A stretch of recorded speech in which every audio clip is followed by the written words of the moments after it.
Who has thought about you the most this year? Hi, beautiful soul. Thank you for joining me, Mystic Miya, here on Mostly in the Moment for another pick a card reading. We're looking at who has thought about you the most this year. We're going to look at the person who thought about you the most, and then the second most. It could be a lover, it could be a family member, it could be someone that you don't even know of. It could be anybody. We have 6 piles here because I wanted to be extra thorough, give as many specific, unique details to your very individualized situation as possible. I really highly respect tarot card readers that give you more than 3 options. I think with 3 options, 3 piles for me, it always feels like the message isn't going to be unique enough for me. I mean, it depends on each reader. You can always go in depth with whatever piles you do or no piles, but I always like the readers who gave more options when it's possible, and even though it's more work, it's just like I understand how hard it is to channel for that long, but it just makes the messages way more specific and unique to your specific situation and energy. So I always love the extra piles, and we have 6 of them here. You just choose a crystal or crystals if you want to look at more than the 2 people I'm going to do for each pile that have thought about you the most. You can do like first, second, third, and fourth the most, you know. Yeah, that resonate with you the most. The timestamps are below. It's a timeless reading, so it should resonate no matter when you come across this. I am recording this at the end of the year, but the way I phrase the prompt, the question for this reading, like you can watch it any time of year and just see who's been thinking about you the most, you know? So anyway, I hope you enjoy the reading, and I wish you much love and light. Hey, beautiful pile 1 with the Larimar crystal. We're looking at who has been thinking about you the most this year. Okay, so let's get right into it. We're going to do the first person and then the second person. Okay, someone you talk to. Okay, so this is someone that you speak to, maybe someone that you could see yourself having a fling with, someone that you did have a fling with, or someone that's just kind of a little bit casual. You're a little bit flirty with when you speak to them. So there's like definitely an energy of like someone here. Maybe both of you like each other, but it's like, or maybe there's just like an energy of like both of you kind of can, you know, think about each other that way, but not necessarily take moves, because maybe you're in a work setting, or maybe you're both kind of in a relationship, or one of you is, or maybe it's just kind of, you know, nice to have someone that you kind of like around you and can be flirty with, but you're not gonna like really date or anything. Or maybe this is someone that you did date for a short period of time, could see yourself dating for a short period of time, but it's very like innocent flirting is what I'm hearing. Innocent flirting, just kind of, you know, like if you have someone at your workplace that you kind of like enjoy talking to, and they enjoy talking to you too, but because you're both the opposite sex, you're like, oh, is there a little, or kind of in the gender that you kind of like each other, it's like, oh, like you know, it's fun, kind of like flirting, or kind of saying something a little bit more personal here and there. So that's the kind of person. Yeah, work. Yeah, I feel like this is someone that you talk to about work, or that you see at work. So there's that. That's so funny that the work card came up right when I was saying that. Like literally, it's that type of energy. It's like, you know, it's like, well, you know, I'm a girl, you're a boy, like, you know, we're both find each other somewhat attractive. We like hang out, like each other's personality a little bit more. We can feel comfortable around each other, talking about things, joking around and stuff like that. That's the type of energy I'm getting. It's like someone that you can kind of see in that regard, but also someone who like, yeah, you talk about work with, or you actually work with. Okay, and so why have they thought about you a lot? Career, yeah. So I feel like this person kind of confides in you about kind of work stuff. So I do feel like this person comes to you and asks you about your opinion, or what you know, or maybe like a way that you can network with them, or get some sort of or intel about like work, career. So I feel like this person likes to talk to you about work kind of stuff. And I feel like you like to talk to them about work too. It might be just one way, but I do feel like both of you, it's a two-way thing, but I feel like maybe one of you talks about it a little bit more than the other, maybe. Writing, yep, research.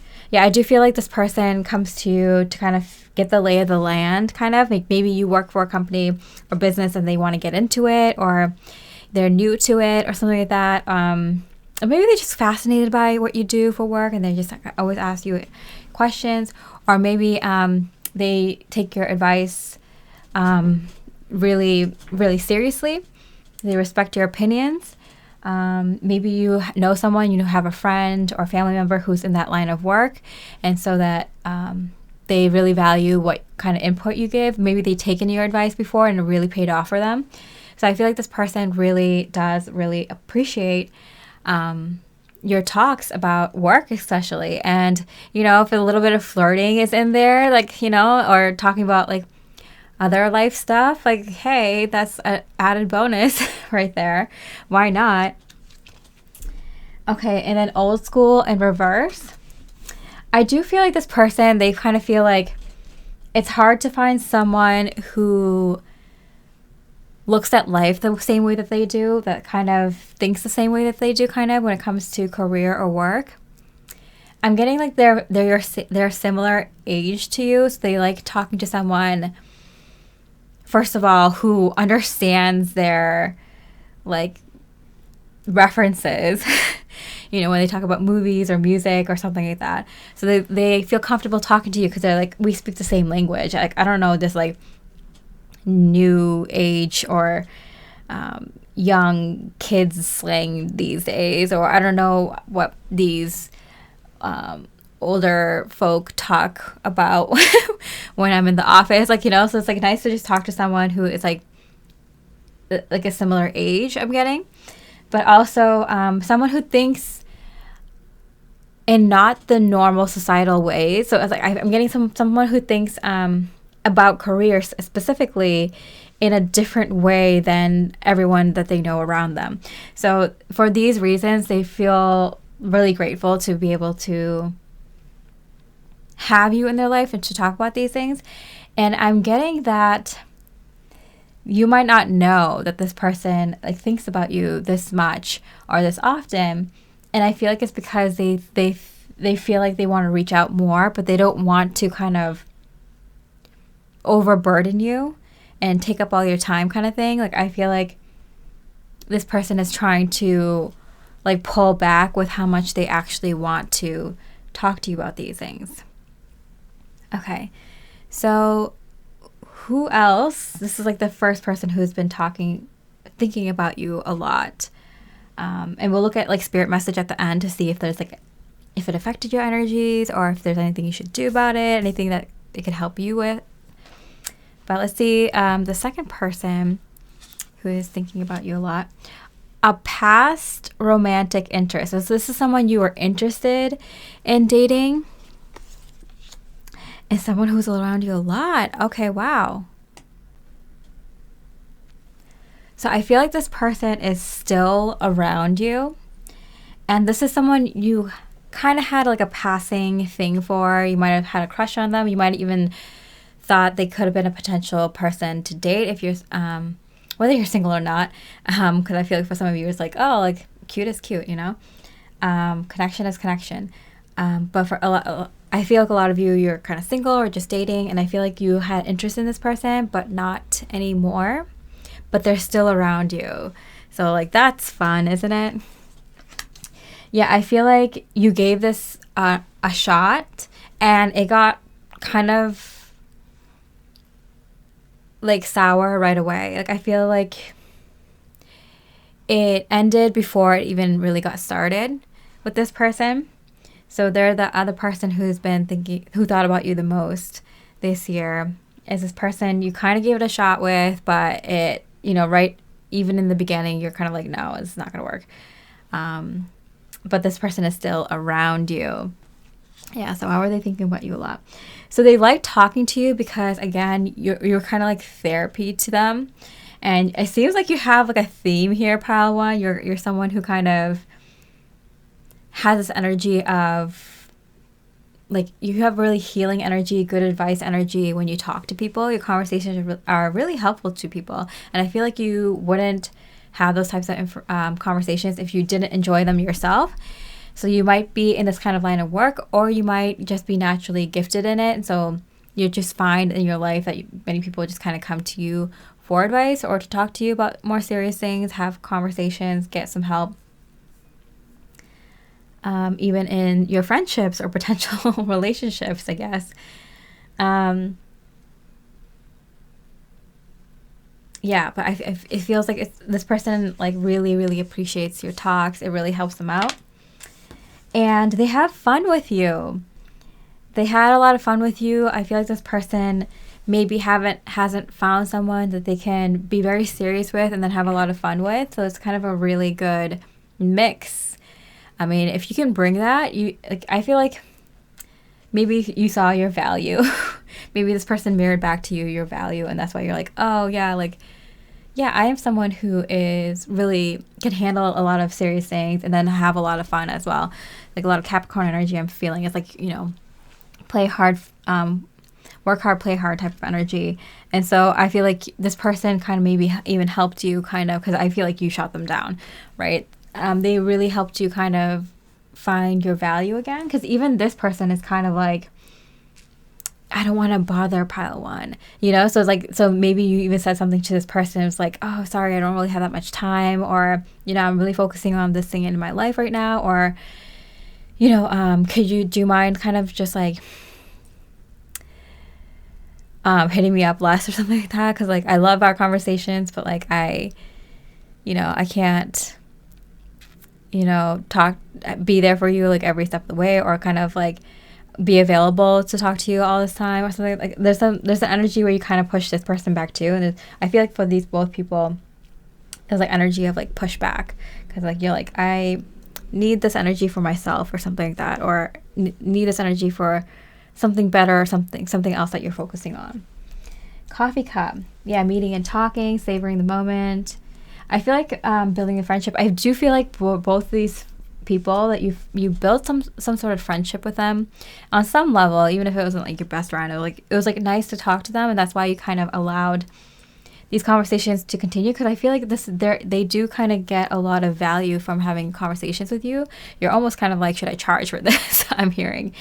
But yeah, like I feel like you do that for any relationship you're in, whether it's a stranger or a best friend or a family member or whatever, partner of some sort. Like I feel like you're just that kind of person. And so you only would bring people in your life if they added value to yours as well, because I feel like you kind of learned your boundaries, because I feel like a little bit of a pushback towards these folks. But yeah, these are the people who thought about you the most. But I feel like it's because it's similar energy, I do feel like it's folks like this in your life.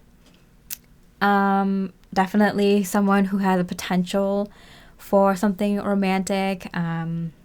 Definitely like the opposite sex or the sex that you're attracted to and that is attracted to you as well.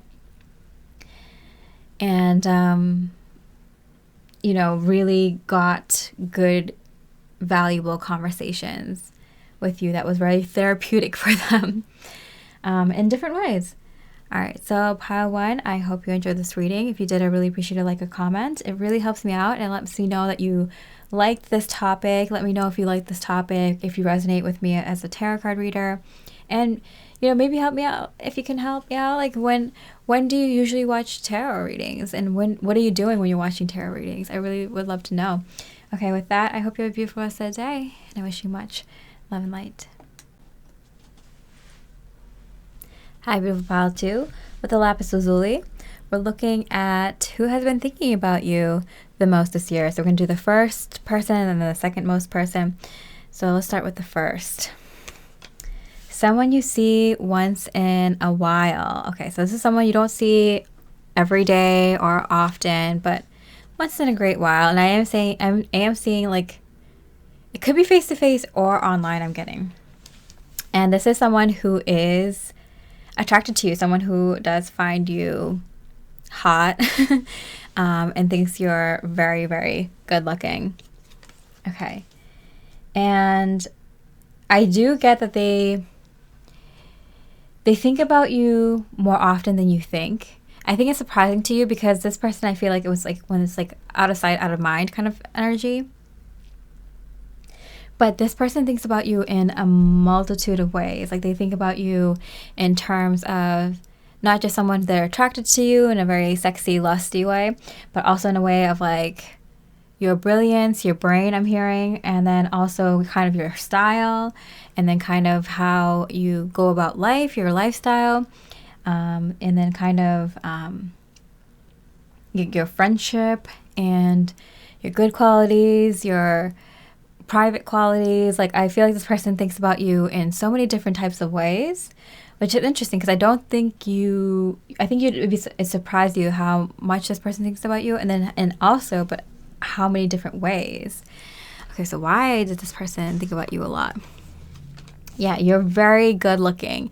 I feel like this person is surprised how good looking you are, and maybe they don't have any reference to that in their own life. Maybe they didn't really have like a really hot friend or really hot like boyfriend or girlfriend growing up or in their past. So they're interested, they're fascinated almost, and like what your life would be like. I'm getting like, they have like somewhat attractive people in their circles, but no one like as like boldly beautiful, I'm hearing, as you, whether you're male or female. Like I do feel like, yeah, like no one in their family, no one in their friend circle, no one they've dated, not even like a friend of a friend, have they got to personally know and be on like a one-on-one conversation with someone as extremely attractive as you, pal, too. That is to be underscored and bolded and outlined. Like you are very, very extremely attractive to this person, and the way that this person is saying, like I can tell like you're a very, very good looking person.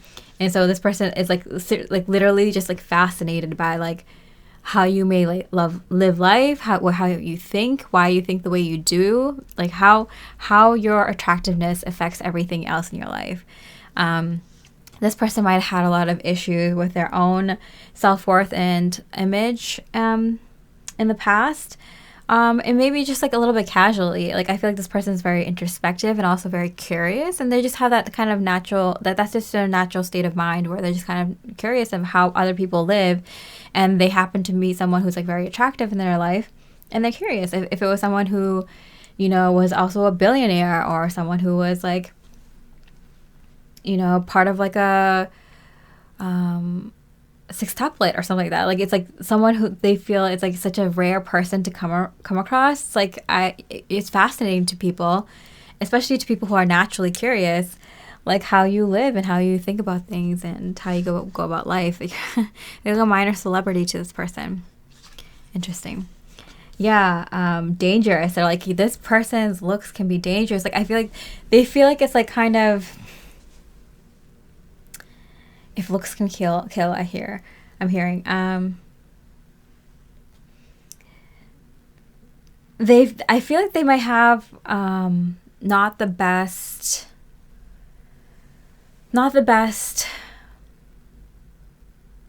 judgment. They don't think of people who are this attractive in a positive way, and I totally get that. I have that prejudice myself. Like people who are extremely good looking, like they're going to be so egotistical, they're going to be more self-involved. They didn't have to develop a personality, or they don't have to be funny. And I'm coming from both sides, like someone who I felt was like really ugly and then turned into a fucking swan overnight, and it caused a lot of problems. But like I get it, like there's a lot of things that beautiful people have to deal with, and then also one of them is how people view you, and some people like that energy around them. Like some people want to be your friends, people like working around you, people like being friends, like being able to know you, invite you to things, and then some people are just extremely jealous, feel like everything was handed to them. I do feel like this person did have a little bit of a prejudice, and not a little bit, a lot of it in their I'm hearing in their past, and I feel like you kind of really opened the door for them to realize like people are people, everyone has problems. But they're kind of, I feel like they blamed a lot of stuff in their life because of their looks. And they're realizing now that like they need to like kind of let that go. And that's why like you're a huge part of their inner work. Whoa, that was a little bit intense. Self-indulgence, yeah. Self-worth, value, yeah, see? Self-appreciation, shadow work. Yeah, see? Shadow work. Yeah, so this person had thought about you a lot. Wow. They weren't like evil-eyeing you, but they were kind of suspicious, you know? They kind of were trying to suss you out and try to figure out like, because I feel like you're kind of an enigma as well. Like, you're very good looking, but you're kind, or you're very intelligent, or you're very intuitive, or you're very generous with your time and what you do, or you're very creative, or there's something about you where it's like you're not like the typical beautiful person, right? Like you don't use that as your crutch in life. If you kind of like do more or something like that. So that is coming up. And so they're kind of like, it's really kind of helping them realize that like not everyone who's like born into a rich family or is born with really, really good looks or, you know, born with like a healthy family or, you know, grew up in this type of location or, you know, has this natural talent or ability. Not everyone who has those things are the same, you know, so it's kind of making this person realize like you have to judge each person by their individual like on an individual basis, you know, kind of thing. So that's something that you helped this person with a lot. So I feel like maybe not in the past, maybe not in the near future, but like definitely this year this person really used your higher self as support for this type of inner work. Interesting. This person might have even thought at one point that you were their soulmate or that you two kind of were meant to cross paths and meant to be together at some point, you know, because sometimes like these delusions kind of form when you can't understand. When it's something like beauty, when you like someone's like beautiful traits, like their artistic ability, the creative abilities, or their beauty, like it pulls on a divine aspect of you because beauty is divine. Like you're using your natural abilities, your authentic abilities,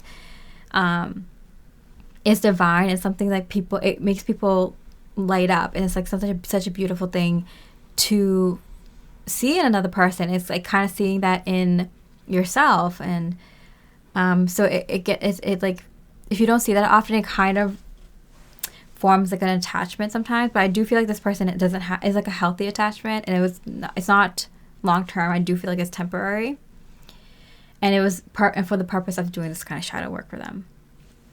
Okay, so who else has been thinking about you a lot?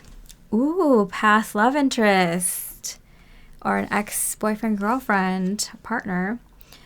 Ooh, soul family and friends. Okay. Wow, okay.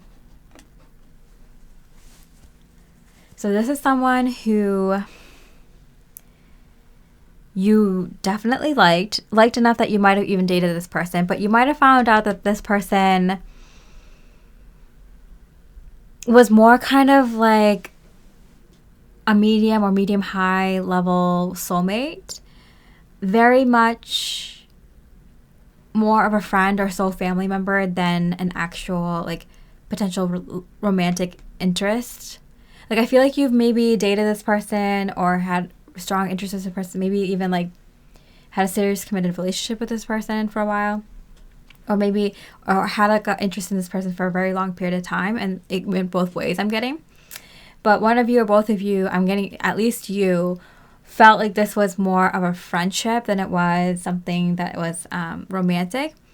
And even though that there is love there, I'm getting it was like more of like a soul family love or a soul friend love than a partner, a life partner type of a romantic life partner type of energy. It does feel like it's, I'm getting this energy, like it does still feel like a life partner to you, but maybe not in the romantic sense. And I feel like if you two had kind of already dated, it kind of, like, it's hard to go back into friendship. So most of you didn't.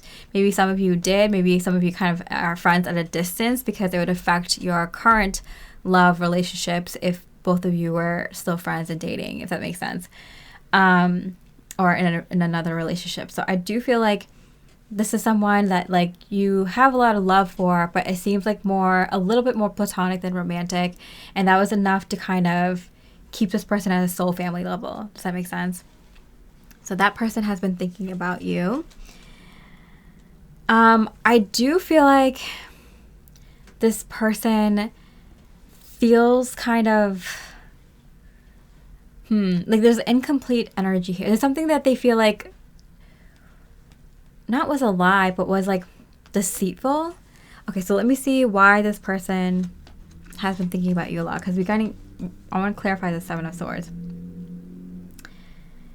Physical body, okay, in reverse, and public fame in reverse.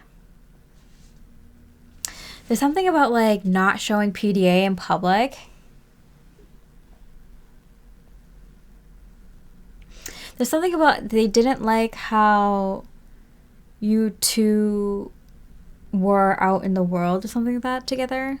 Like there's something like where it was like we didn't work outside. We didn't work outside of each other. Does that make sense? Like maybe you didn't work with each other's families or friend circle, or maybe when you went out to eat at a restaurant, it was kind of always awkward because you guys handled things differently or something. But when it was just the two of you together, alone or at home, like something like that, it worked. But when it felt like something like outside environment didn't work for the two of you. It like clashed or something like that. And they don't know why. They didn't understand why you two didn't really work. But they also don't know, like, even if they started figuring it out, because I feel like this person has done inner work in regards to you, and also this person has done inner work in regards to you. It was this type of energy of like they put together like, okay, it's because we didn't work outside of ourselves, right? We didn't work with other people. We didn't work with like other life things outside of our relationship. So I feel like the relationship was fine or the friendship was fine, but when it came to like other people and other outside influences, like it didn't work. Maybe with work things, maybe with hobbies, like again I said friends, family, even like interacting with each other like outside the home, like it just didn't work. You both kind of worked differently or something like that. So they figured that out, because I'm getting like confused and then figured it out, but they're like also still thinking about you, like this person still is, because they haven't fully kind of finish this kind of shadow work and work. Because I feel like this person, the second person, they're kind of like, but like how could we have made it work? Like I think it's like flustering them, because it's kind of like, yeah, but like we work so well together when it's just us, but like then everything else, and when it was other people or other things, like it didn't work. Like why? Like I feel like they're like, why didn't it work? Like what could have made that work? Like how could have I helped that? How could we have solved that? I'm getting that type of energy here. It's very much like, why didn't it work? What could have made it work? And so they figured out why it didn't work, but they don't know like the solution to that. And I feel like they need that solution before they move forward in their own life, if that makes sense. Like I feel like this person, they need to kind of do the shadow work before they move forward with their healing, you know, because I feel like this is a big theme for them, like judging people on their specific attributes or something like that, like innate attributes, like things that they were like kind of born with, or kind of that type of energy, you know, whether it's family or skills or something like that, or looks. Like I feel like this person has that was like a major theme for them to heal, whereas with this person it feels like, yeah, love, unconditional love. Like I feel like this person is learning unconditional love, because I feel like you as a spiritual person, if you're watching this tarot reading, and especially mine, you're a spiritual person and you kind of feel like soul family. Okay. Like, you can kind of be like, I love this person unconditionally, but obviously we're not meant to be together in this lifetime. And you kind of understand why you two came together. Maybe this person like kind of needed to figure that out. And that it might not be good to kind of interact with this person too much while you both are kind of and have entered this kind of next cycle of your love life. And so I feel like this person, like they're learning unconditional love. And I feel like that's the kind of thing they're going to realize that like there was no solution to this like issue. It was just that you two were different people and but there was unconditional love there. So like, yeah, it could have worked. You two are soulmate, like have a high level soulmate level. Your level of soulmate is like high enough. The energy level, the bond there is high enough that you could have made it work. But it's just kind of obvious that there's glaring differences and that, you know, you two kind of came together maybe to kind of help each other in this, to get to this more higher level of love in your next love cycle. And so this person's going to like kind of figure that out. This unconditional love and what that means. Like, you know, you can love someone but be completely different from them, you know, and have unconditional love for someone but not be in a romantic situation with them. Like, you know, that kind of energy. All right, pile 2, I hope you enjoyed this reading. If you did, I really appreciate like a comment. It really, really does help me out. Let me know that like you like this type of reading, that you resonate with it, resonate with me as a reader.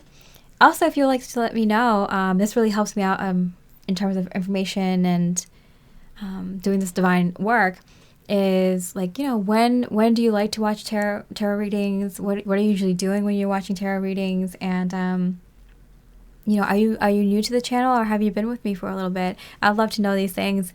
Thank you so much for being here. I wish you so much love and light for the rest of your day. Much love.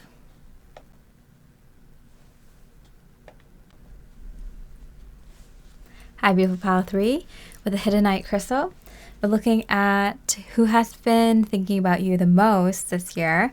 We're going to go with the first most and the second most.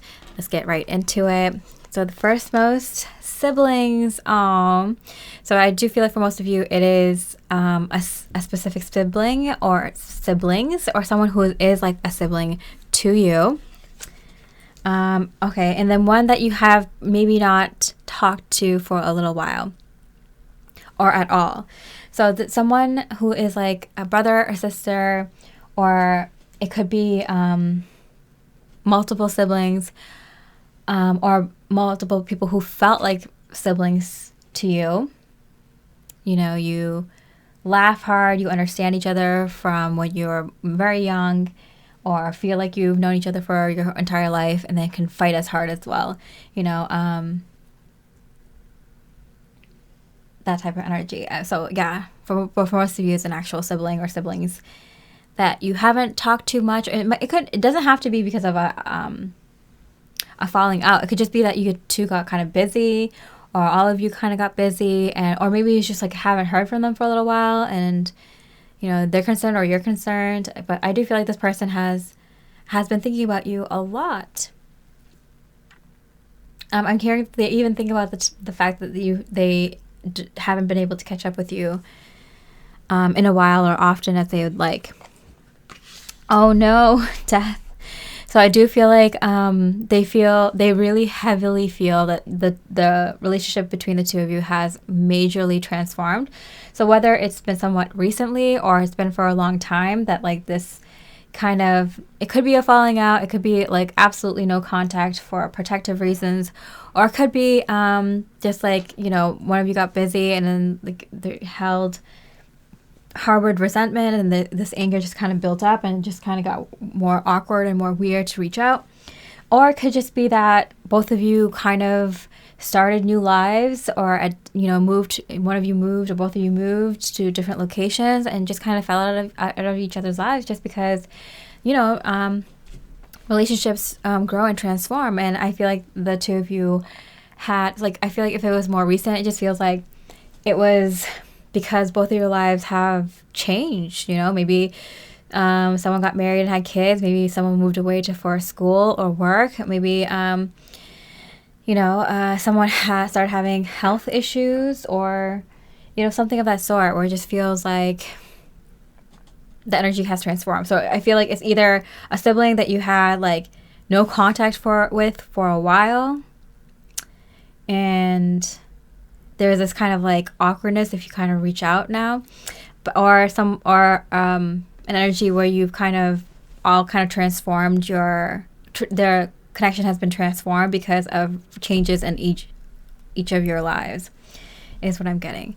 Okay, so why have they been thinking about you? Material things and medicine, natural, herbal technology.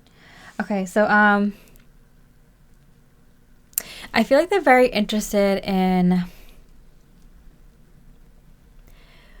what kind of life you're living right now, what kind of things that you have around you. I feel like they value your input. So, like, for example, if you know a lot about computers or TV, and they're thinking about buying a new computer or TV or a car or something like that, they want to like bend your ear. They want to get your input on it. If you're kind of if you're knowledgeable about medicines or natural medicines, maybe you're a nurse, maybe you're a nutritionist, or maybe you're just interested in health and nutrition, and then you've done a lot of research on it. They may want your input on something, what's recommended for them or their family member or something like that. So they want your input. They really value your input, and I feel like they always have. And they're like, yeah, even if my sibling and I are not talking to each other as much or anymore, like, I can't deny, like, this person knows their ish, this person knows their stuff. And they value your opinion. So this person still kind of not looks up to you, but kind of respects you. Okay, so the respect level is still there. Beautiful, pile 3. Oh, cut out separation, stop the pattern, silent treatment. They kind of constantly think about like, oh, I wish I can just like text pile 3 and then ask them about this. I wish it wasn't so awkward, or I wish they were in my life a little bit more. I wish we weren't so far apart, or I wish they would open up to me. I wish they would let me in a little bit, or I wish I would open up to them and allow them in a little bit. Like, I do feel like this person, they do think about reaching out to you and talking to you more and having you more in their life now, especially in this year. I feel like they're feeling the effects of like not having you in their life. It does feel like I'm hearing gaping holes. So they're definitely, it's definitely been highlighted to them more recently, or in the recent years, or this year more than before. They miss you. Okay. All right, so who else is thinking about you a lot this year? A new friend. Okay. Someone coming back. Wow. All right. Okay. So this is someone that you've met that's new, that might have been in your like friend energy for a little bit, but you might have kind of both like separated for a little while, or you haven't seen each other for a while. It doesn't have to be a long time. It could be just like days or weeks or something like that. Like, it might have been like you both got kind of busy with life or something like that. But they are coming back into your energies. Interesting. So this person loves you a lot. They have a lot of respect for you too. I feel like this person shows you a lot of kindness and generosity, and they do that because they also see that you're safe to be that kind and generous too, and that you're also someone who gives that energy back. You give a lot of kindness and thoughtfulness energy to others, to them. And so this person just really, really loves you because you're just a lovable person, pile 3. You're a lovable person with a lot of love to give, and this person loves sharing that type of love with you. Oh, that's so cute. Okay, so why have they been thinking about you a lot?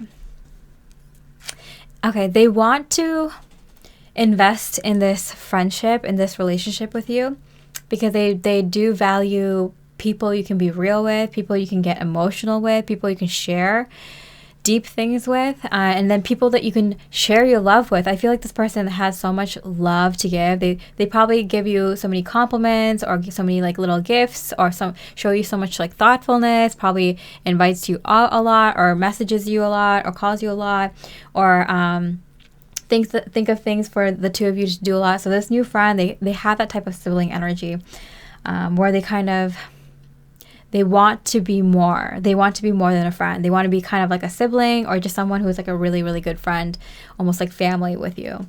So they're thinking about you a lot because they like you enough that they're like, I want to invest in this friendship because I want this to be long lasting. I want this to be like this an important connection for me. That's what they're thinking. Entertainment, social events. Yeah, I feel like this person, they recognize that they had this huge space in their life.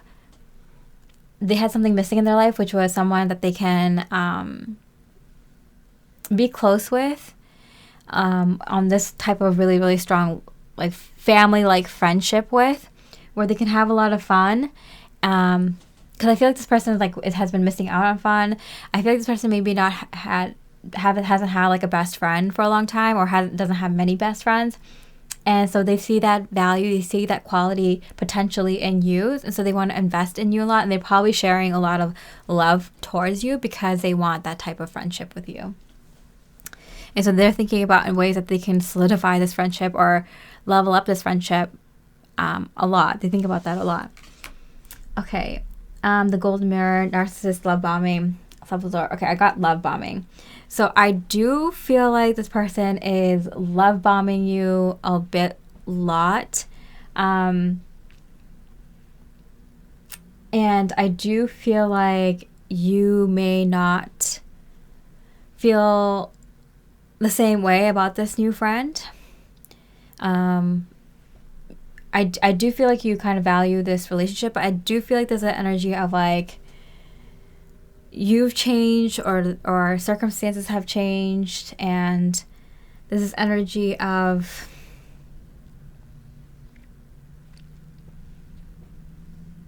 kind of like, if you need me, I'll be there, but like I kind of need to do my own thing. Is the type of energy I'm getting. Because with the death card here, I do feel like the same energy. It's like, I feel like you have changed, or your circumstances, or this person's circumstances have changed, where it's kind of like you no longer feel comfortable being too close to them. Maybe you never really felt that way, or maybe you were kind of aware that you didn't want to lead this person on to being more than a fair weather friend or something like that. Or there's this energy of, maybe they started to get into some not so good habits, or a situation that you want to kind of separate yourself from. Maybe you want to be there for that person, but like, you're not going to show up if they're not going to show up for themselves. Maybe you're kind of, I feel like the intentions for the both of you for this connection are different. And so it's going to look kind of sharp. I feel like that with the siblings too, because with the death card, like I feel like you already had that type of experience. It's kind of playing itself out with this new friend energy as well. This kind of energy of like accepting the differences and maybe wanting different things from the connection, even though there's like kind of genuine love there and appreciation and kindness. Like kind of feeling like the circumstances has changed and therefore the relationship has to change kind of energy. All right, pile 3, I do feel like this is more of like a platonic love, but there's like grand love here. I do feel like it's more, platonic, but it is grand. Maybe same sex for some of you, like a same sex friend type of energy, or the sex that you're not attracted to, and a sibling. So like there's that type of energy of like, there's like a lot of love for this person and for what the two of you had already shared in terms of memories and times together. But there's this kind of energy of like, things have changed, and if you both kind of accept that, like you kind of have to accept that the relationship is going to change, and maybe both of you kind of want different things from the other person now, if that makes sense. And there's a chance that these things will change in the future. But I feel like be wary, because I feel like this person is going to come back with like a vengeance, like wanting to really, really tie you down. Yeah, but there is a bonus read for what your advice for these connections would be at the end of the reading if you're interested. Okay. So Beautiful Pile 3, I hope you enjoyed the reading. If you did, I really appreciate a like, a comment. It really does help me out. I really, really appreciate it more than you know. And since I'm kind of, evolving in this divine work, I like to evolve with you. So if you want to even share comments on like, does these type of topics resonate with you? Do I as a reader resonate with you? How much, when do you usually watch tarot readings? What are you usually doing when you're watching tarot readings, if it's appropriate to tell? And if you're new here or you've been with me for a little bit, it always really, really helps. So with that, I hope you have a beautiful rest of the day and wish you much love and light.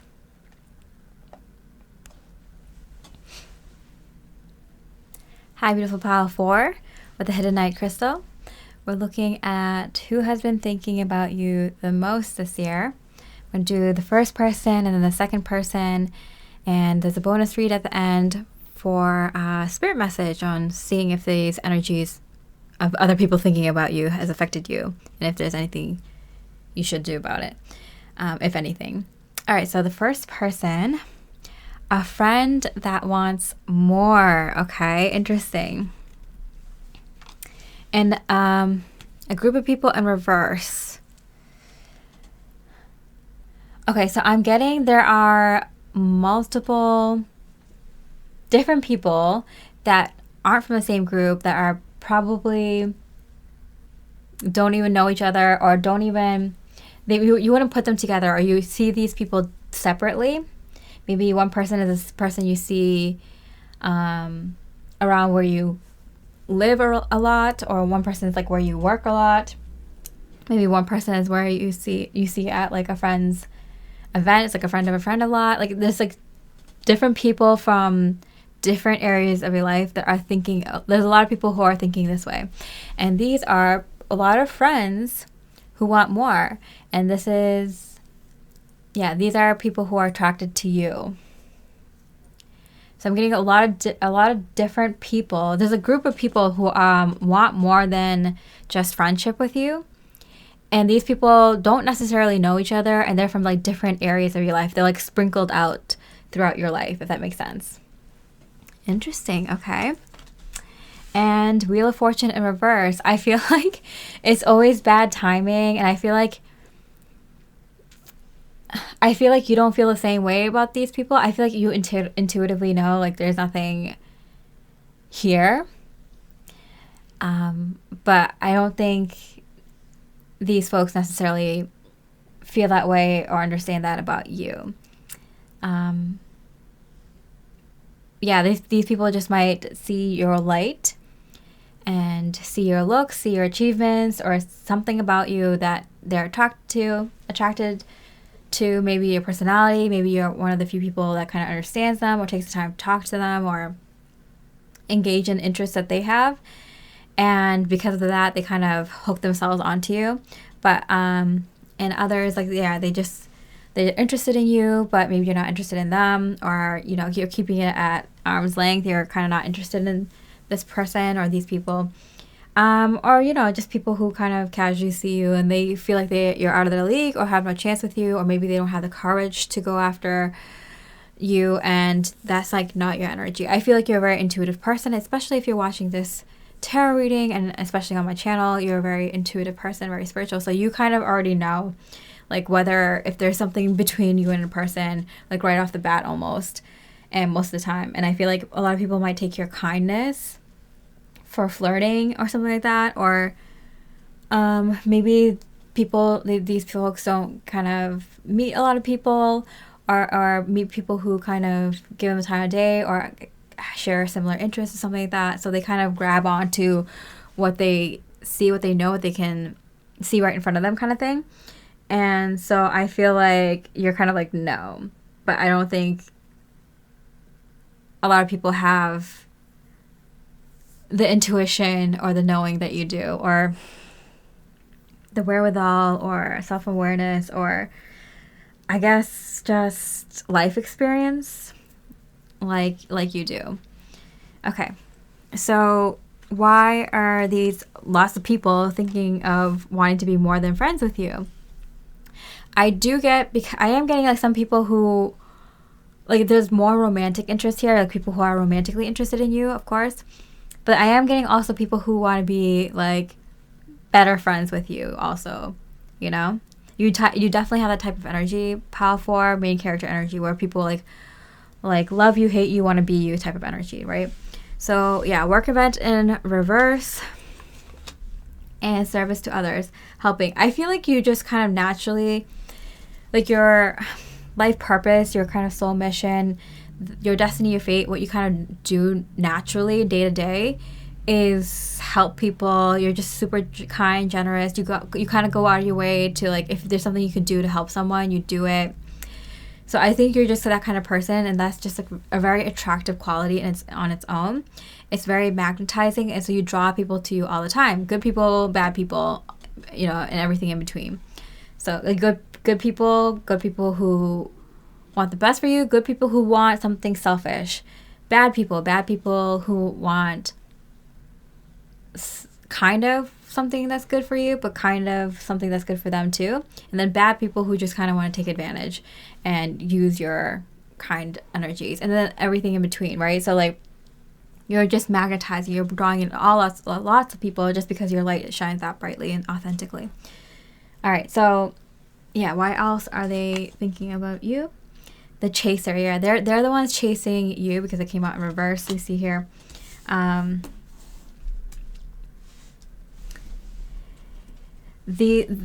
These folks are going to be kind of nervous that you might leave them or leave without telling them. They're hoping that if they take their time, that eventually you'll form a stronger friendship with them, that you'll want them in their life, and they're kind of hoping, just like kind of putting in FaceTime and talking to you a lot, and maybe helping you here and there. Be aware, Pile 4, that some people are just helping you because they want to keep you, kind of thing, you know? They might not be like that naturally or normally. Some people are good, and some people you've attracted are good people and do want the best for you. I think discernment's going to be very, very important for you, Pile 4, because there are people around you. Like, I feel like you're just being yourself, and you won't like lessen yourself to get less attention from people, to get like less bad attention, because like attention is tension, right? Like you'll get good attention, bad attention, but like I feel like maybe there's a point that you want to be hidden. We have the Hiddenite here because you want to stay away from people who wanted to take advantage of your kind energy and your light. But I feel like you're at a point where just like apparently, you know, you're coming out of the hermit mode or being hidden or being less afraid of it. And so you're just attracting people left and right. And it feels like, yeah, you're being more and more center stage. I'm getting like you didn't even like that when I used the term main character energy. I just feel like you just know. You just know, like, when you're attracting groups of people and people are paying attention to where you are in the room, what you're doing, what you say, that kind of thing. Fear of abandonment. Yeah, so these people, they're going to be worried that you're going to leave them, leave their life. And so, yeah, you might see people kind of, like some certain people, not everyone, kind of react weirdly if you're like, if you say something like, oh, I'm going to move, or I'm changing jobs, or something like that. If you say anything about your relationship, your romantic relationship, or your other friendships and stuff like that, like you might see them get kind of weird. Okay. Yeah, but there's a lot of people who want to be more than friends with you, and I feel like you have good discernment, and you're able to kind of like say no energetically to people you don't want in your inner circle. Okay, so Who else has been thinking about you a lot this year? A new crush. No wonder. It's like old crushes that had people who had crushes on you, or that you might have a crush on like for a short period of time, being cleared out for a while. Is someone coming in for you? So we have the current love interest or current partner, but it's in reverse. So I feel like this person, this new crush, has the potential to be a serious relationship. Wow, pile 4. Okay, wow. Or if you're kind of like with someone or dating someone, they feel like there's a potential that the two of you can end up together at some point if things don't work out with your current person. But when you two meet, there it goes both ways. I'm getting like both of you are kind of like, oh whoa, like there's like some spark here. There's something here. Okay, more about this person. Yeah, Ace of Wands. I feel like this is someone who you met very, very recently or will meet very, very soon. And this person starts thinking about you a lot because there is that energy of like, this could be someone very important to me in my life, type of energy. And like with the Ace of Wands here, of course, a lot of attractiveness. They're attracted to you very strongly, and I feel like it goes both ways. I feel like you kind of notice when because you attract a lot of people, when there's someone that attracts you, it's like, oh wow, that's a different change of pace I'm getting. Especially in this way, because I'm getting like spiritually, energetically, and physically. And I feel like that, like, because you're watching my reading, we're all like very, very spiritual here, very further along on our journey, that this is like, you can tell when this type of energy comes into your life. Whether you're with someone, whether you're dating someone, or you have someone else on your mind, like this, when this person comes in, it's like, you notice, right? In a very big way. And this person notices in a very big way too. Okay, so why is this person thinking about you a lot? So I feel like this person just like finished their healing work, but not only their healing work, but they spent like you know how some people, when they enter relationships, they don't bother to work, like do their inner work, or they just bring their baggage with them. I feel like this person did their inner work and then allowed for enough time to pass for them to feel like, okay, now I'm ready to date. So this person is ready for new love to come in. That's so interesting. Food, gardening, farming, collecting, growing. Okay, so this person is interested in, they're ready to take on a relationship that it can grow and evolve. So they're ready to take on a more serious level of commitment. They're looking for it. They just got ready for it. They didn't think they weren't expecting to see you right away. I think for you, Pile 4, that's why Spirit is really emphasizing like addressing the energy, being aware of the energies of people who might want more than just being friends with you, because there might be not evil eye, but like kind of like a little bit of a tinge of jealousy around you. So being aware, maybe you want to keep things like, you know, kind of tied to yourself for a bit, you know, so no one does put negative energy on whatever this new thing is coming in for you. Okay, and if you're already if you're already with someone that you're like, no, this is absolutely my person, then this is like kind of like a new like best friend or business partner, or like a really good, like that kind of energy coming in, or something that you really, really love coming in. But I feel like for most of you, it definitely is like a new love coming in, even if you've been dating, even if you've been in a relationship for a short while. Ship. Okay, cutting ties, moving on, receive what you need, progression and arriving. Yeah. So it's like we're kind of doing inner work together, Pile 4, where we're kind of releasing if there's anything for you in regards to people that might have been holding on to the hopes of being with you. Just to kind of acknowledging it, and then acknowledging that you're kind of like, no, is enough of an inner work for the universe to be like, okay, let's bring in people who are ready, and because Pile 4 knows what they want, and the person that the universe is bringing to you knows what they want. So like, it was just kind of like a last checklist, quick check off the list of inner work that you need to do. I feel like you've done this kind of inner work previously, maybe in cycles this past year, of like acknowledging people who might be interested in you that you aren't interested in that way, in order to kind of clear that out for new energy to come in. Does that make sense? All right, Pile 4, I hope you enjoyed this reading. There is a bonus reading below the timestamps of this main reading, where we look at Spirit's message for you about like if these energies affected you and in what way, and if there's anything you should do in regards to that. And please leave a comment if you resonated with this reading, if you resonate with me as a reader. It really, really helps me out, especially when I'm growing this divine work.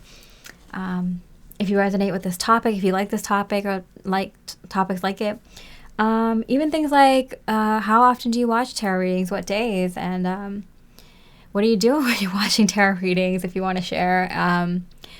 And if you're a new subscriber, a new viewer, or if you've seen me around or been with me for a while, I love knowing these things. It's super helpful, and I'm really grateful to you for sharing if you do, or just leaving a like. I really, really appreciate it. And with that, I hope you have a beautiful rest of the day. I wish you much love and light. Hi, beautiful pile 4 with the emerald crystal.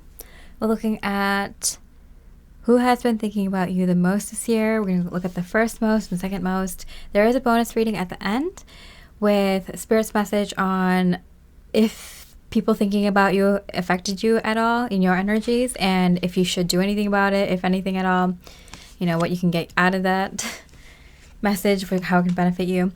Okay, so who has been thinking about you? An acquaintance, okay? So someone that you see once in a while, not quite a friend, but someone that you see often.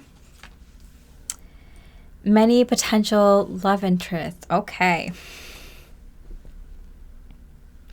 I'm getting these don't have to be, because we got an acquaintance with that. I feel like some of these people, I feel like these are all kind of people who are around you and they love you or they like you.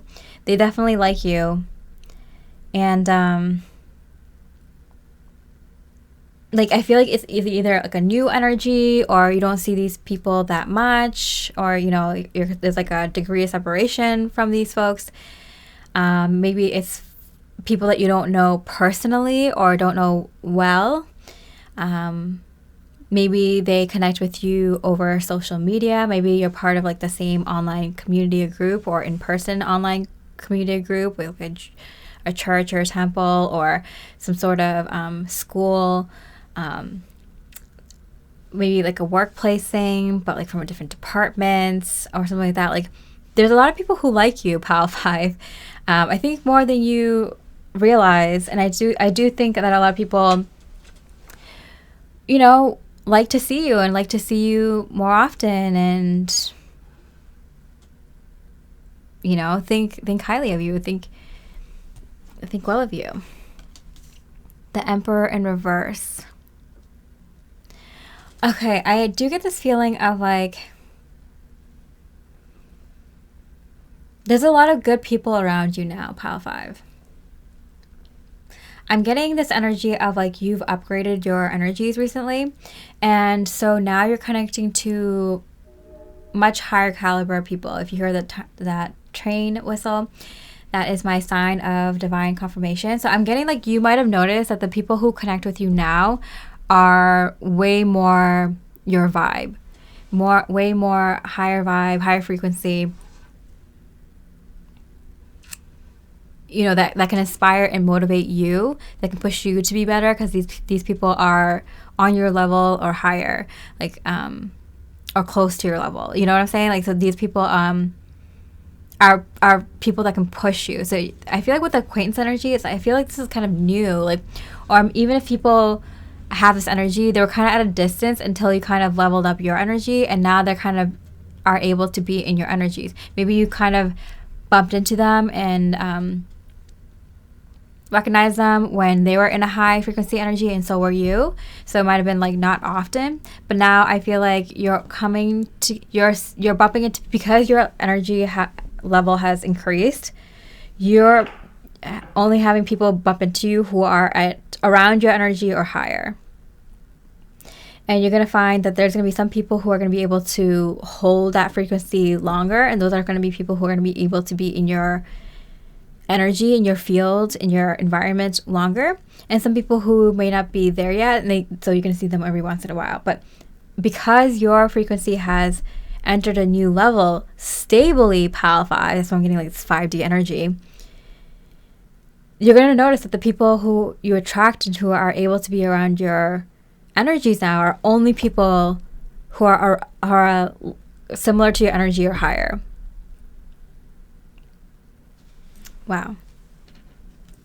Okay, so why are these folks thinking about you? Moving and changing. I do get this energy that you moved into a higher level energy. And so I do feel like you might be even moving and changing in your specific environment to be around more energies that are similar to yours. Does that make sense? So you might be changing workplaces. You might be changing friend groups. You might be seeing less of these people and more of these people, that type of energy. So as you move and change and upgrade in your energy, so does your environment, you know? And for example, if you're going back and forth a lot because you're going through your healing or going through trauma or whatever, like if you're in a low frequency energy, you kind of, for a long time, you're surrounded by low frequency people. But when you enter a high frequency, it kind of causes friction, so you can't be around those people, and causes conflict if you're going back and forth and healing, right? From high frequency to low frequency. But once you're able to sustain that high frequency energy, you can get the heck out of Dodge. Like you're gonna not have those people around you, whether it's at work, whether it's friends, whether it's family, whether it's your neighbors, whether it's your online community, whatever it is. Like if your energy is at that high frequency, like you're going to cause friction for them, and it's not going to bother you as much because you're not in the lower frequency. But it's going to be enough to be like, oh, I'm not going to deal with this. And you're going to move and change, right? And receiving offer and opportunity. I feel like the energy of these people that I feel because like there's like this energy of like you're bumping into a lot of people right now at your current workplace and your current friend groups and your current like or like work events or friend group events and stuff like that are higher frequency. So even where you are now, if you haven't even left that job yet or left that location yet or left that friend group yet, you're still like meeting high frequency people through your current environment. But there's energies of your future people that resonate with you reaching out to you right now to give you opportunity to pull you into the next place that you're meant to go, if that makes sense. So you're finding some right now, and you're probably being aware of that. This like change of like the types of people around you, but you're probably going to feel these offers and opportunities of people who really resonate with you that are not just acquaintances, but who are fully in that, stably in that energy, like you are now stably in that energy, pulling you into these new places, environments. Okay, whether it's, I'm getting a lot like for people is like work, location, and like friend groups. Partying, yeah. I feel like you're going to be really enjoying yourself because you're going to be around people who are in the same vibe, and you're going to be finally, I'm getting like not having friction around a lot of people, because I feel like even though you met people here and there that might have been in your frequency, they might have not been able to sustain that. You might have been not able to sustain it at times, but now that you're more stably in it, there might be people who aren't stably in it, or there are very few in that area, that environment, because that's what environments, locations, areas, buildings, companies, like they all hold energies of that frequency, so it draws in that type of frequency, and it like takes a lot to kind of change that out, right? So it just keeps drawing in. It's hard to change the energy of a location. It's very, very hard. It's like deep seated. It's like too many people, and it gets seeps into like the physical things in that area. So it's like really hard to kind of change the energy of a location, or a workplace or a company or a building. Like it takes a lot of change, right? That's why these things aren't. It's why it's very admirable when these changes do happen, when someone does make that kind of change, or a group of people make that type of change. But But yeah, sometimes it takes a group of people. That's why there's like legendary heroes who've done that like single-handedly or almost single-handedly make those types of changes. Those are the things that people write about and store in their novels, in their movies, right? But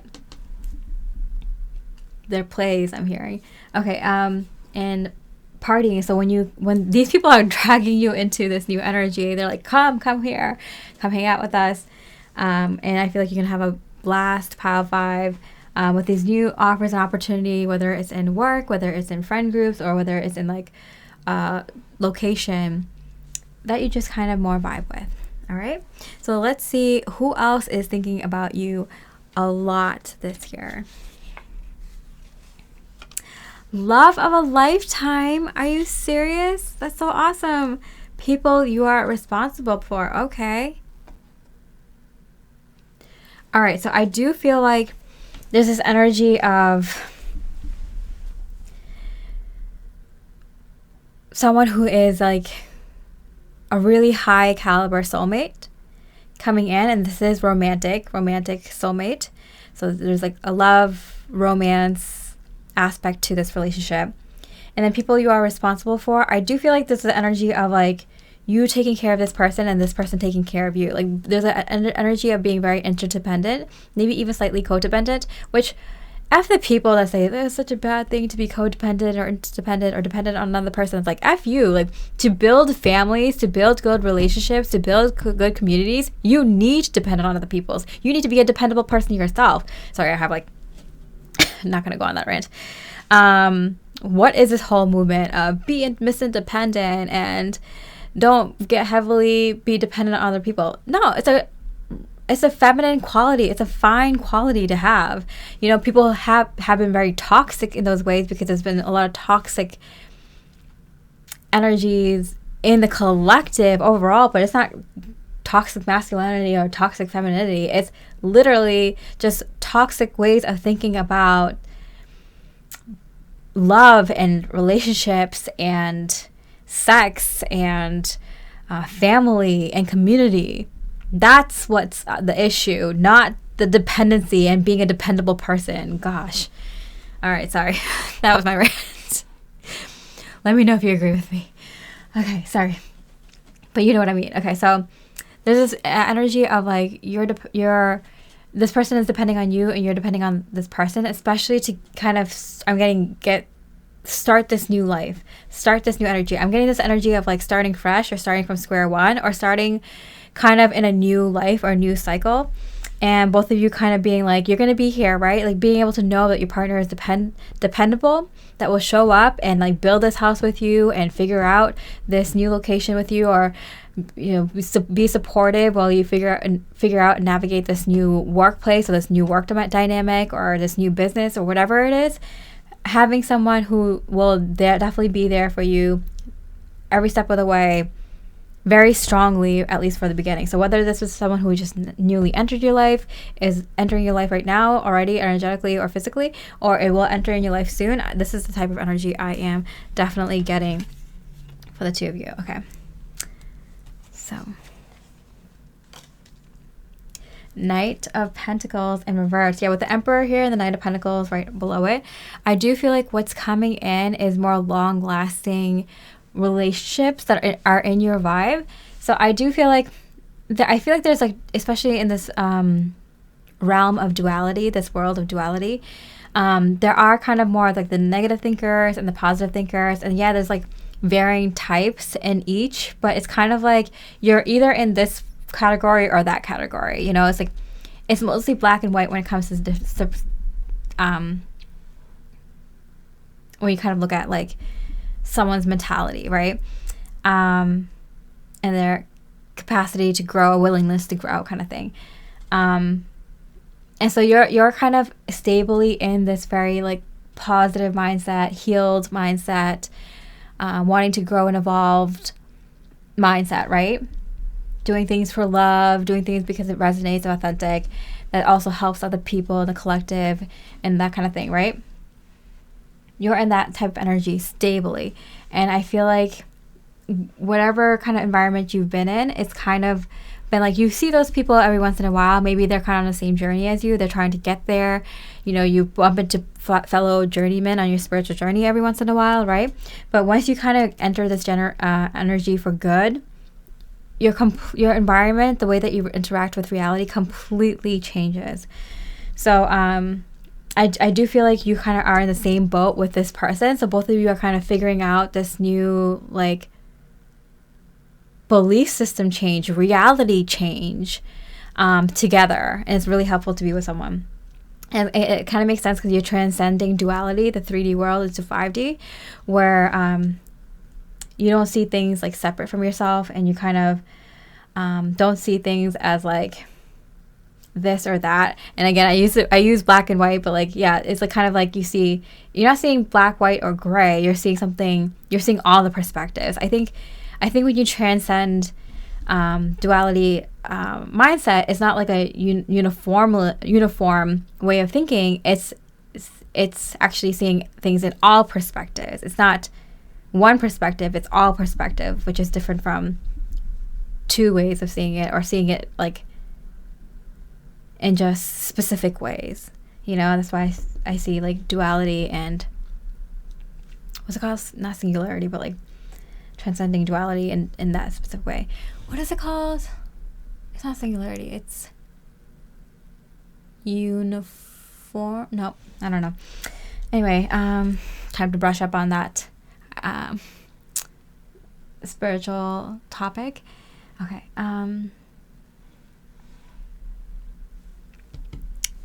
Why is this person thinking of you?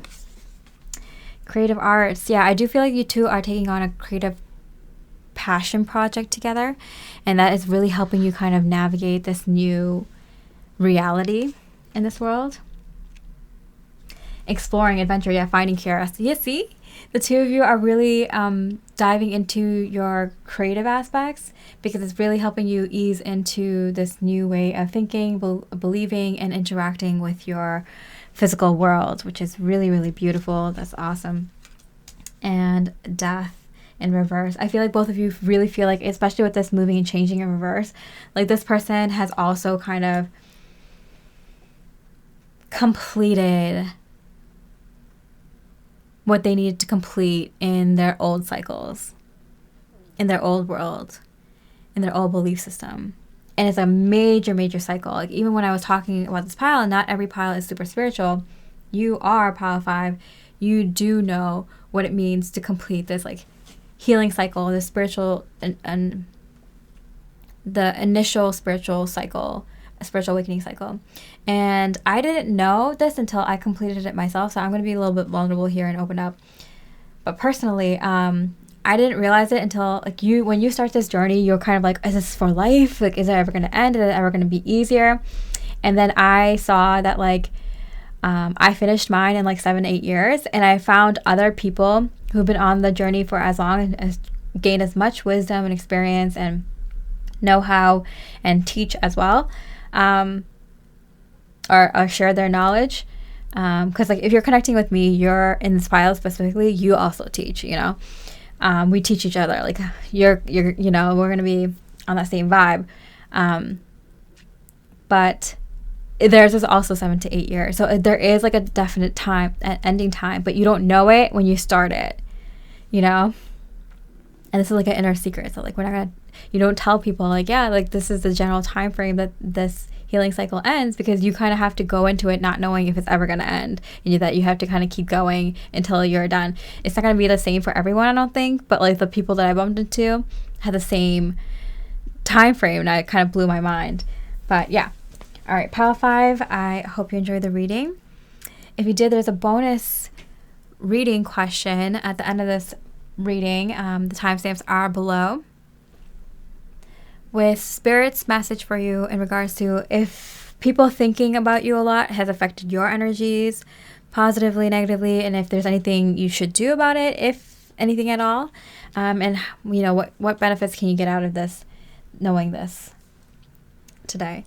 So yeah, pile 5, I hope you enjoy the reading. If you did, please leave a comment. It really, really does help me out. I really do appreciate it more than you know. And if you want to leave more in the comments, like, You know, do you resonate with this type of topic? I know it's kind of like not the most popular topics, but I don't care. I like to do what my fellow beautiful, divine soul energies want. We're all helping each other with our own like divine work, right?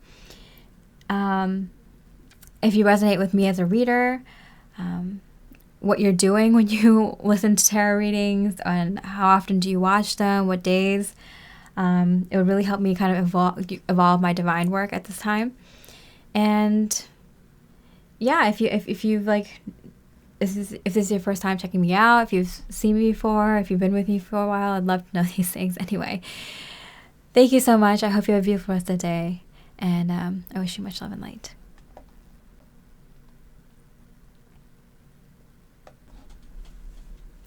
Hi, beautiful pile 6 with a Cavansite crystal.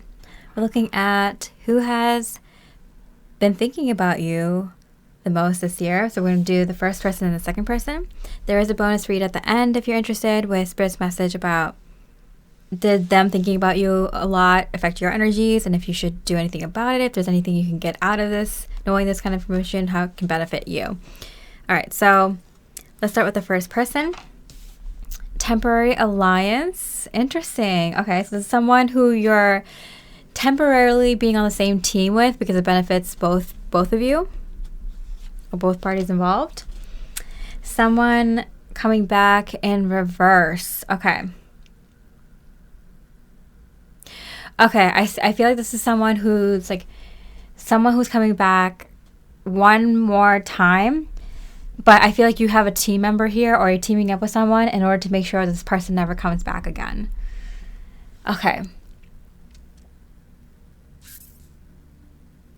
Okay, so there's someone who, this person who's thinking about you a lot is a person who wants to help you, but it's because, why? Let's see.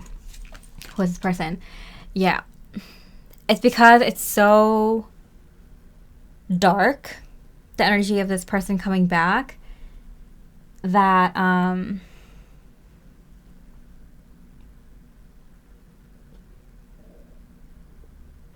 yeah, I'm getting two energies here.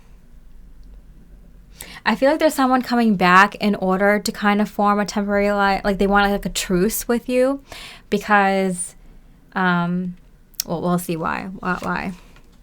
Side project. Okay, I am getting it selfish. Okay, so I do feel like there's someone coming back, but only because they need something from you. But this person is tremendously negative. I feel like this person was not good for you. Maybe they abused you in some way, or were, you know, really, really, really negative towards you. But they need something from you. Something that they are working on. So I do feel like they're gonna like text you or something. Okay, not enough. Lacking confidence. Okay.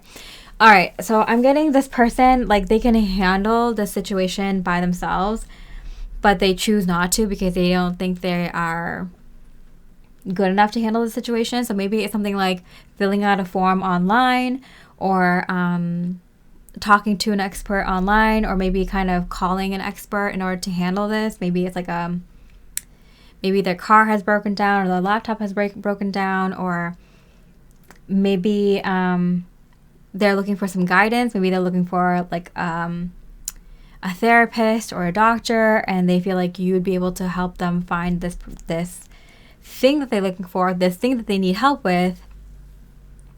Like I feel like they're like they're turning to you, and I feel like it's like it's out of need, it's out of lack. This person can definitely figure it out themselves, and I feel like they're very desperate to have to come back to you, because I'm hearing like crawling back to you, and to admit that they need your help. But they're gonna come in a victim mode energy, because this person is not good, and this person was not good to you in the past, and they're coming back, and they kind of want to form a truce because they think that you'll be able to help them out.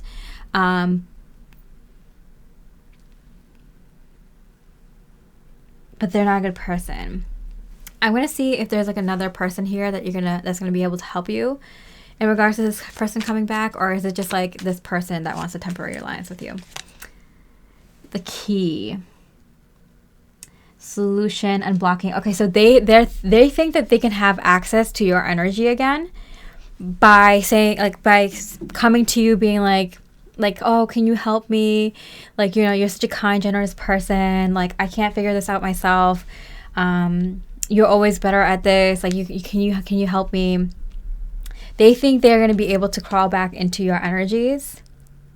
This person, again, not a good energy. They were not good towards you by offering themselves up to you, by being like, hey, like, I need help. Like, you know, like, I'm not good enough. Like, I'm sorry, you're so much better at these things. Or I'm sorry for what I did in the past, but I really need your help. And you're the only one I can turn to. That type of energy. This person is really testing your boundaries. Be aware, pile 6. This person is thinking about you a lot. So I'm getting like... I'm going to pull extra cards for you, pile 6, but is there someone coming in to help you, or is this like kind of a test for yourself?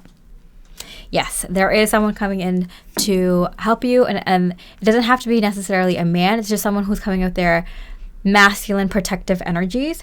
So there is also, because I was picking up on 2 energies. So there is someone coming back who maybe, I'm getting, because it's in reverse, someone who might have known about the situation, or who might have been involved in the situation in some way. Maybe this person helped you in the past deal with the situation in the past. Maybe it's an old friend, maybe it's an old healer of some sort, an old family member, an old friend, or something like that, or someone who kind of knew about the situation in the past, or maybe helped you with the situation in the past. They're coming back to help you in regards to this person. I feel like this person was purposely put on your path to help you with this person, this situation, this negativity, this boundary setting. This kind of really, I'm hearing it's like a very, I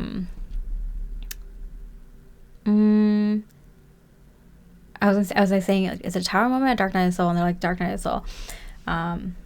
Yeah, energy. So I feel like there's someone who was even in your life temporarily while this energy was going on, who was kind of like someone like your angelic team sent in order to help you with this situation. But I feel like this person also is, let me know for sure.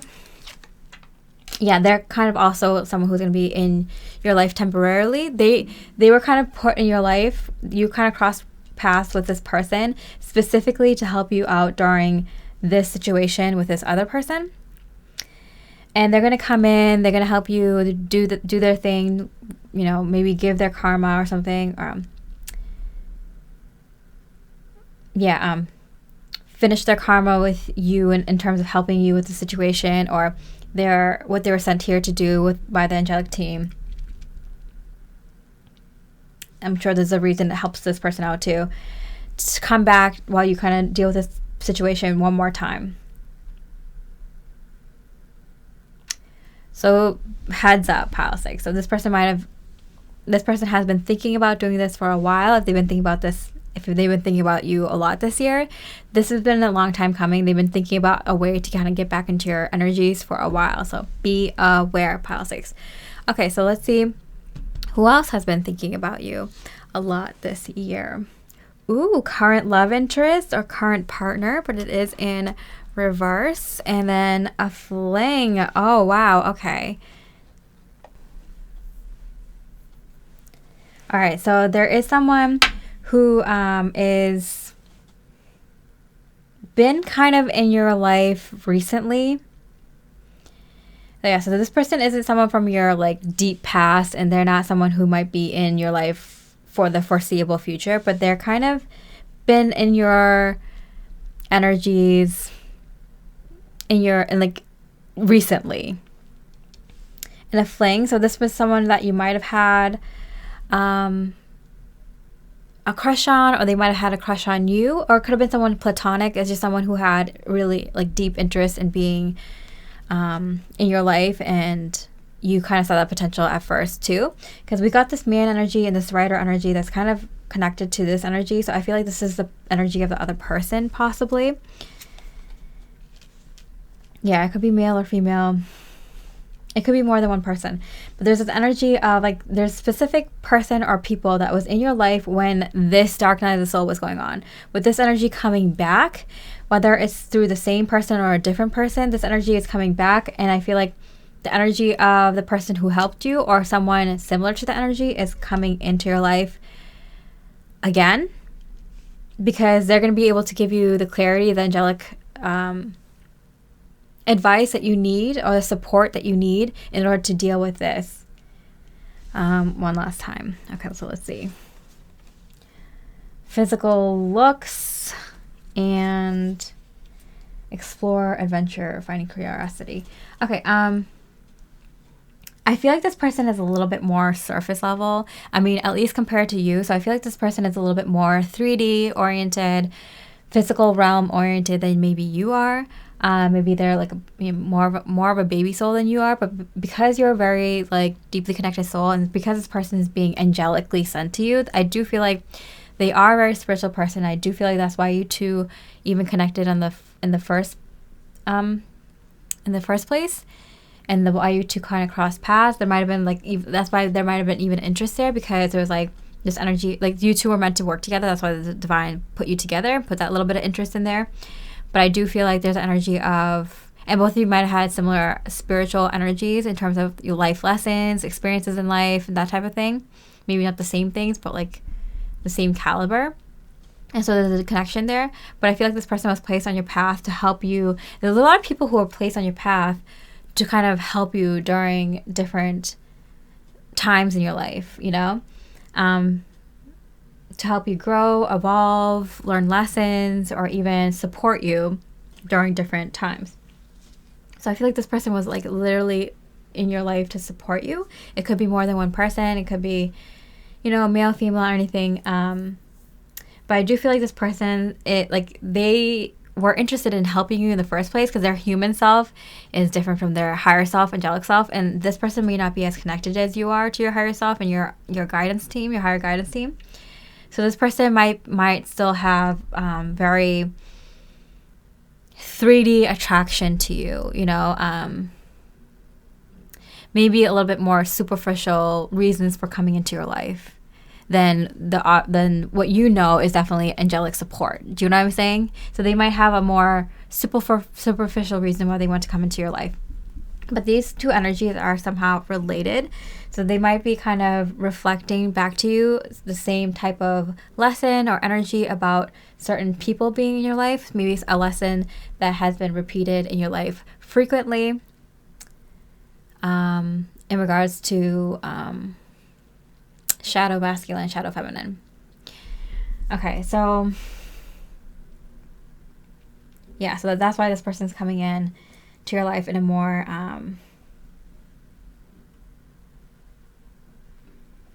superficial reason, and they come in pairs with this energy. So I feel like there's energy here of like they're both the same but different kind of thing.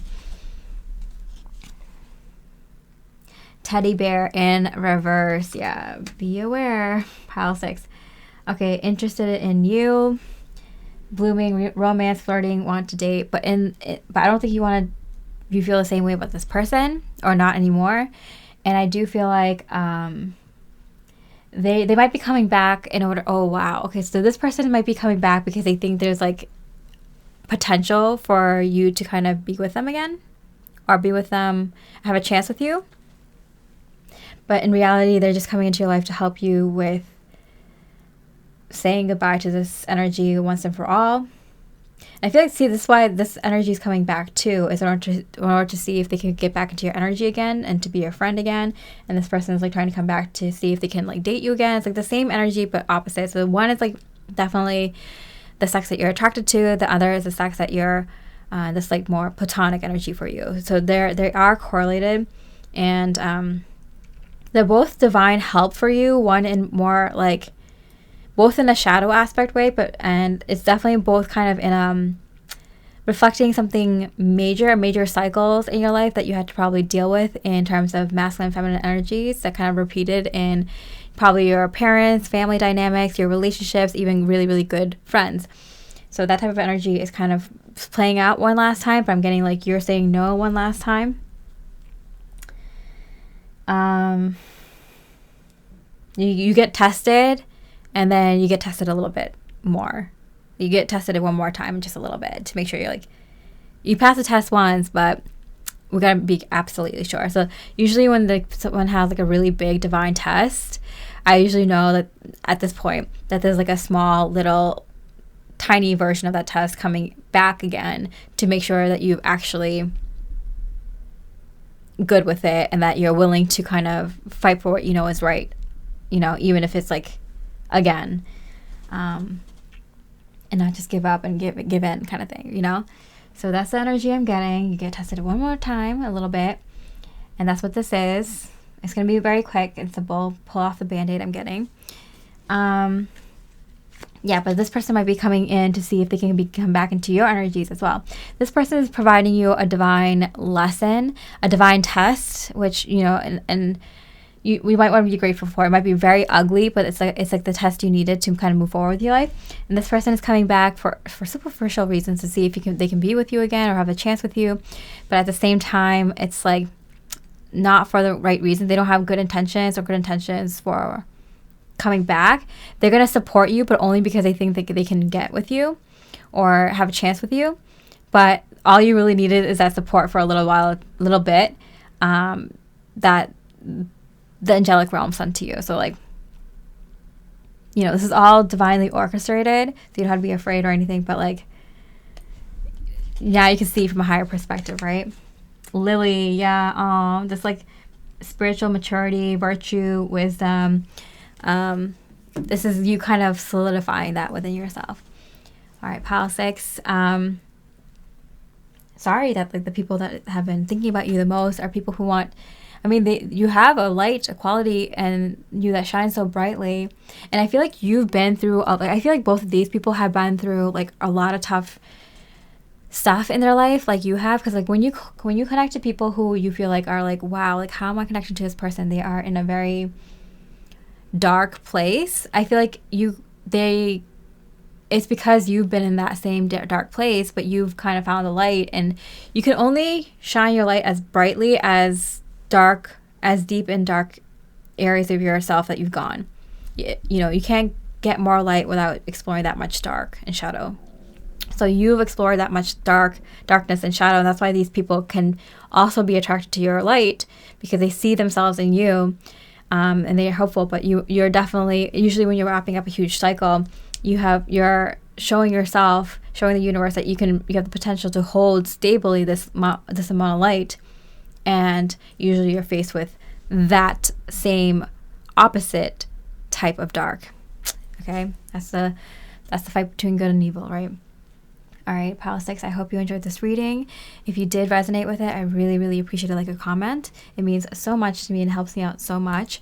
There is a bonus reading available at the end of this reading if you're interested, which is Spirit's message to you on if this person's energy affected your energy in any way, and if you should do anything about it. What's something positive you can take from the messages you've heard today? Like how's it helpful to you?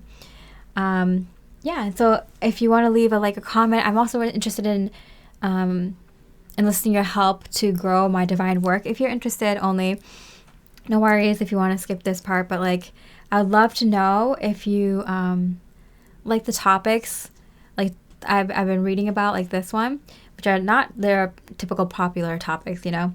Also, if you resonate with me as a reader, my style, the things I channel, my messages, you know, if this is your first time seeing me, or if you've seen me around, or if you've been with me for a long while, I'd love to know that.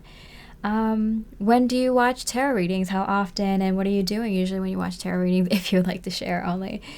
And yeah, that helps me a lot, helps me tremendously, and I really, really appreciate it. So thank you so much. I hope you have a beautiful rest of the day, and I wish you much love and light. Hey, bonus reading pile 1. We're looking at Spirit's message for you on if these energies affected you, and what if there's anything you're supposed to do, how it can affect you, what you can how you can use this information to positively affect your life. Okay, so did it affect your energies? Only when they were thinking it. Yeah, only in the moments that they were thinking it, and if it affects them more than it ever affected you.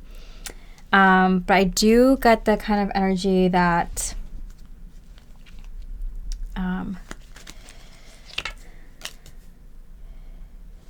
they kind of, for those who thought negatively towards you, they because there were people who whose energies were so negative towards you that it actually incurred karma for them, and it actually gave you a lot of good karma, got a lot of positive wealth, abundance, and happiness, like a ton of it. So anyone who thought like positively about you, you might have just got a hint of like, oh yeah, this person might be thinking about me, or like a memory that involves that person or something like that. So it's very light. But if there were anyone who had like negative thoughts about you, and there were some people who had like extremely negative thoughts towards you or intentions towards you, Powem, that thinking process incurred a lot of karma towards you, and it gave you a lot of positive karma for you. So it did affect you positively. Okay, so what do you think about the people who are thinking about you? Pay attention to the signs. I feel like you are, because it came out in reverse, you are someone who pays attention to the sign. You kind of pick on people's vibes. You kind of know that like if you get like a good thought about someone, you think of someone in a positive light, like, oh yeah, like this person just thought positively about me. But if you get like a negative memory with someone, like that, like that person's like inner work, you're aware of it, but then you kind of release it right away. But you kind of know, like, okay, that's a good sign to know, like, don't hang around that person. Or if they come back, or if they want to talk to me, like, be aware, kind of that. You pay attention to the signs. Play in reverse. I feel like you should be more aware of the people that you are playful with. I think there's a time and place to when you're kind of in a playful energy, you let your guard down and you let your inner child come out. And it's really important to safeguard that for you, because there are a lot of people apparently who have a lot of envious and jealous and, ill intentions towards you. So I would definitely be more aware of like the people you let your guard down around and purposely have fun and decide to go out with and go to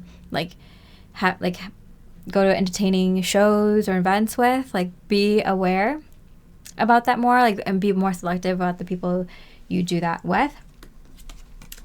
We have the Strength card here and Attraction in reverse. You do attract a lot of people. You are very strong. Your light is very strong. So you attract a lot of people, good people, temporary people, but also bad people. So you want to be very aware. Okay, and then last card here, the Self. Gathering your power. Yeah, I feel like at this time, like, you have a lot of personal power, and I feel like you can wield it like a sword. Like, you're very powerful, and I feel like you're ready to kind of take action in one or many areas of your life. And I feel like this is why, like, Spirit is letting you know, like, now that you know that, like, maybe you didn't know how what kind of folks thought of you and how people kind of used your energies, or kind of maybe used you a little bit, and like how like you had to be careful. Like, there's people who have good intentions when they come to you for advice and help, and some people who have bad intentions when they come to you for advice or help, or to a conversation, or to have fun, or to go out to a movie or concert or something like that. So I feel like Spirit is saying, like, you have a lot of power right now, so you want to be way more selective with the people you hang around and the people that you kind of let your guard down around, because this is its energy of like, you don't even want to have the wrong people around you when you're having fun. You don't want to. They're gonna get more jealous, envious, and also this energy of like they're gonna want to be around you more, because I feel like they collect your energy or something. They get like high off of you having fun or something like that, and then they get jealous and put like evil eye on you for having fun and being that like. Being in that energy or something like that. There's something about like, be careful of who you have fun around, even like when you're just like doing your own thing. Like, even if you're with friends, if you're with friends at a crowd, like, be wary that like people might not be they might get jealous that you're enjoying time with friends, even, like, you know, there's like that type of energy around you, that severe jealousy, because you're so powerful, so full with lights. There's good people around you who are willing to have fun. Don't get me wrong. There's a ton of people who are ready to have a lot of fun with you, and they're in a good place. But there's also people who you're also attracting people who are like powerfully like a powerful like have powerful vampiric energies. Like they want to use your energies for and then everything in between. So I feel like your energy is so big now. You're attracting a lot of energies, a lot of different kinds. So just pay attention, especially when you're having fun, which is kind of interesting because it's like you want to be you probably already pay attention for like in terms of work, your home, your loved ones, sharing information about those things, personal things.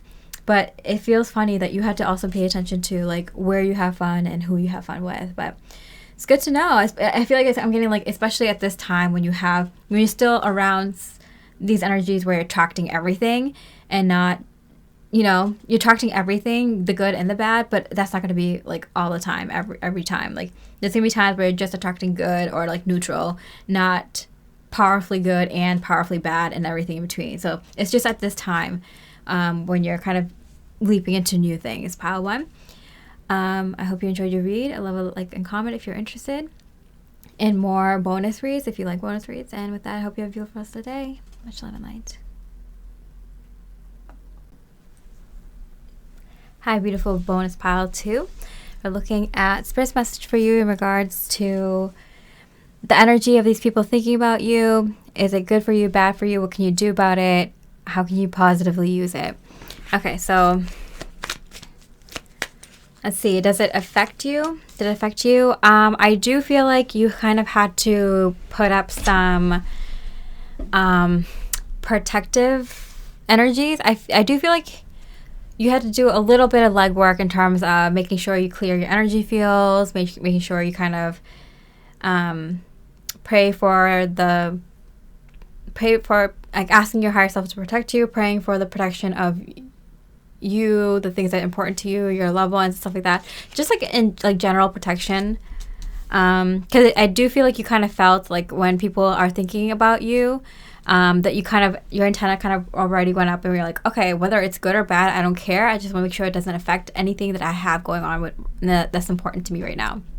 So I feel like you're someone who's like normally just proactive in general, that if you know, if you feel, if you just kind of even think, get a glimmer of someone potentially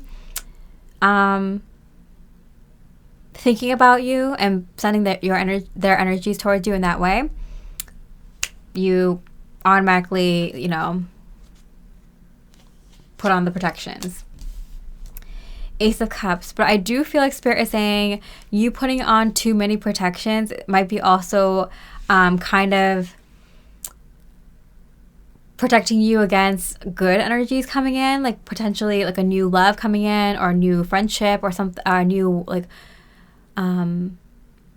soul mission project, passion project, or career opportunity that's really good for you, aligned for you coming in. So Spirit's kind of like, you know, you're super protected already, like doing a little bit here and there is fine, but I feel like you don't need to be as go as overboard as you have been. And sometimes it's just kind of thinking like, oh, if someone's thinking about me, it must be because they're thinking negatively about me. Switching that kind of belief to be like, hey, I'm pretty awesome. Like when people think about me, it is in positive ways. Or when people have intentions towards me or do something around me, it's not because of me and it's not because of something negative. It could be something positive. Like you had to change that belief system, because I feel like you were kind of not so much, but a little bit in a cynical way of thinking recently, and you might have your reasons. You might have absolutely reasonable reasons why you had to kind of think that way to protect yourself in the past or recently.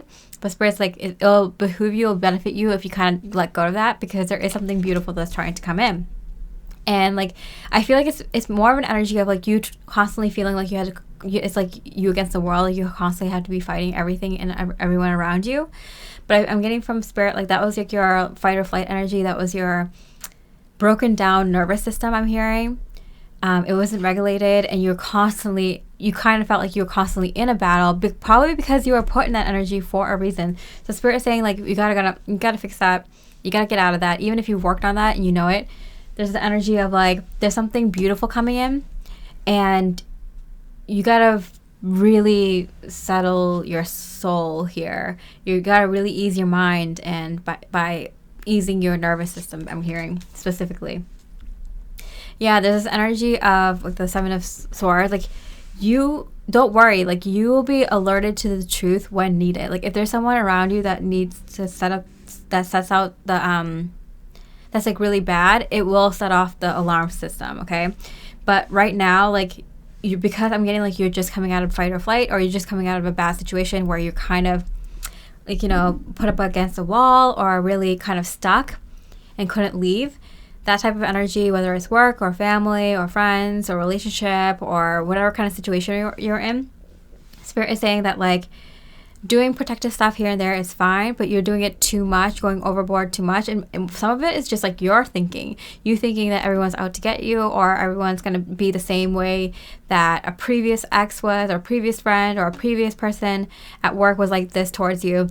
So there's this energy of kind of letting go of the fact, like letting go of the idea or thoughts of like everything's against you, and that has to do with your nervous system, and has to do with changing your belief system as well, which I'm getting like you've done cycles of, and I'm hearing from Spirit, like, continue doing that, because there is something awesome that's coming in for you. And if there is anyone who is actually bad for you, who actually has bad intentions, you'll be alerted. Don't worry, because you're also very in tune. I feel like you're very empathic, or very sensitive to any like little changes or things like that. So the people around you, law of attraction. So yeah, Spirit's kind of saying like what you think is what you'll attract. So you had a reason to think that way in the past, because you were kind of like, I'm getting cornered, but now you're not cornered anymore. And so like Spirit's like Spirit saying like, we understand why you've done that. We acknowledge and applaud like the work that you've been doing to get yourself out of that energy, but like, continue doing that, because you're bringing in such beautiful big things in your life, people, opportunities, situations, and everything. So like, everything you want will soon be yours. It's just like you kind of have to manifest this good relationship with the universe again, trusting, knowing that people think well of you, people have good intention towards you, and good things want to come into your life. You know, like this was just kind of things that you needed to kind of release in order for that to happen, and that's done now. So you need to, there's this thing with the Spirit is saying, your higher self is saying, kind of like, keep working on that, keep going.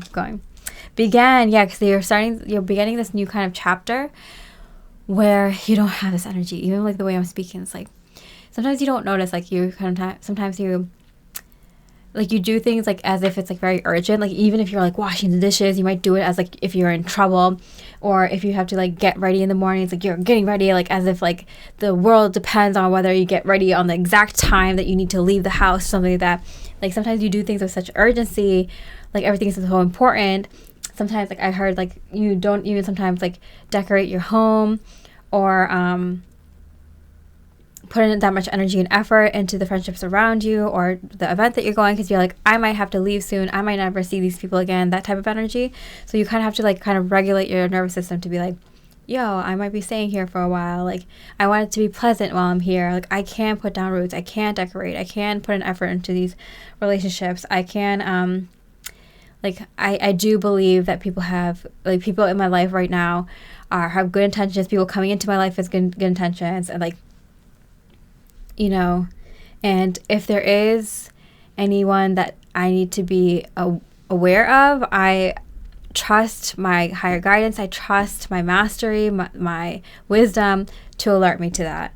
And so that's the type of energy I'm getting. We're doing inner work together, girl, guy. Like this is like soul brother, soul sisters. Like a lot of this is kind of like doing like a lot of like tarot readings and watching tarot readings for me. It's like, yeah, you want to get the information that you want to know and you're being entertained, but there's a little bit of like, there's some inner work that you can do with your tarot advisor, you know. So, and it goes both ways. So like, you know,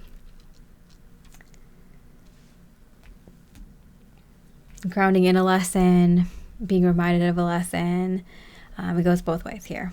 So value your energy here, beautiful pal.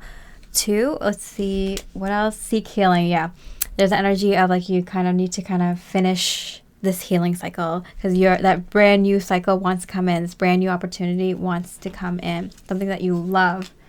Trust. There we go. Trusting the universe again, trusting yourself again. You know, that's really, really important here. And then lastly, your dragon, independence, carving your own path. There's the energy of like feeling lonely sometimes. I got that energy of like, it's just me against the world, or just like me and this one person or one thing against us against the world. It's like very, very lonely. It gets very lonely having to kind of fight all the time and kind of feel like at any corner someone can attack. And granted, that kind of trauma and that kind of belief system doesn't come out of nowhere. Like it's there for a reason, right? But like you kind of heal and heal and heal and heal. And there's a kind of this like nervousness and fear of like kind of having to go off on your next chapter, begin again, new by yourself. But that's kind of how it begins. You ended this cycle by yourself. You're going to start this new cycle in your life by yourself. And don't worry, there's going to be people coming in. There's going to be beautiful things that you love coming in.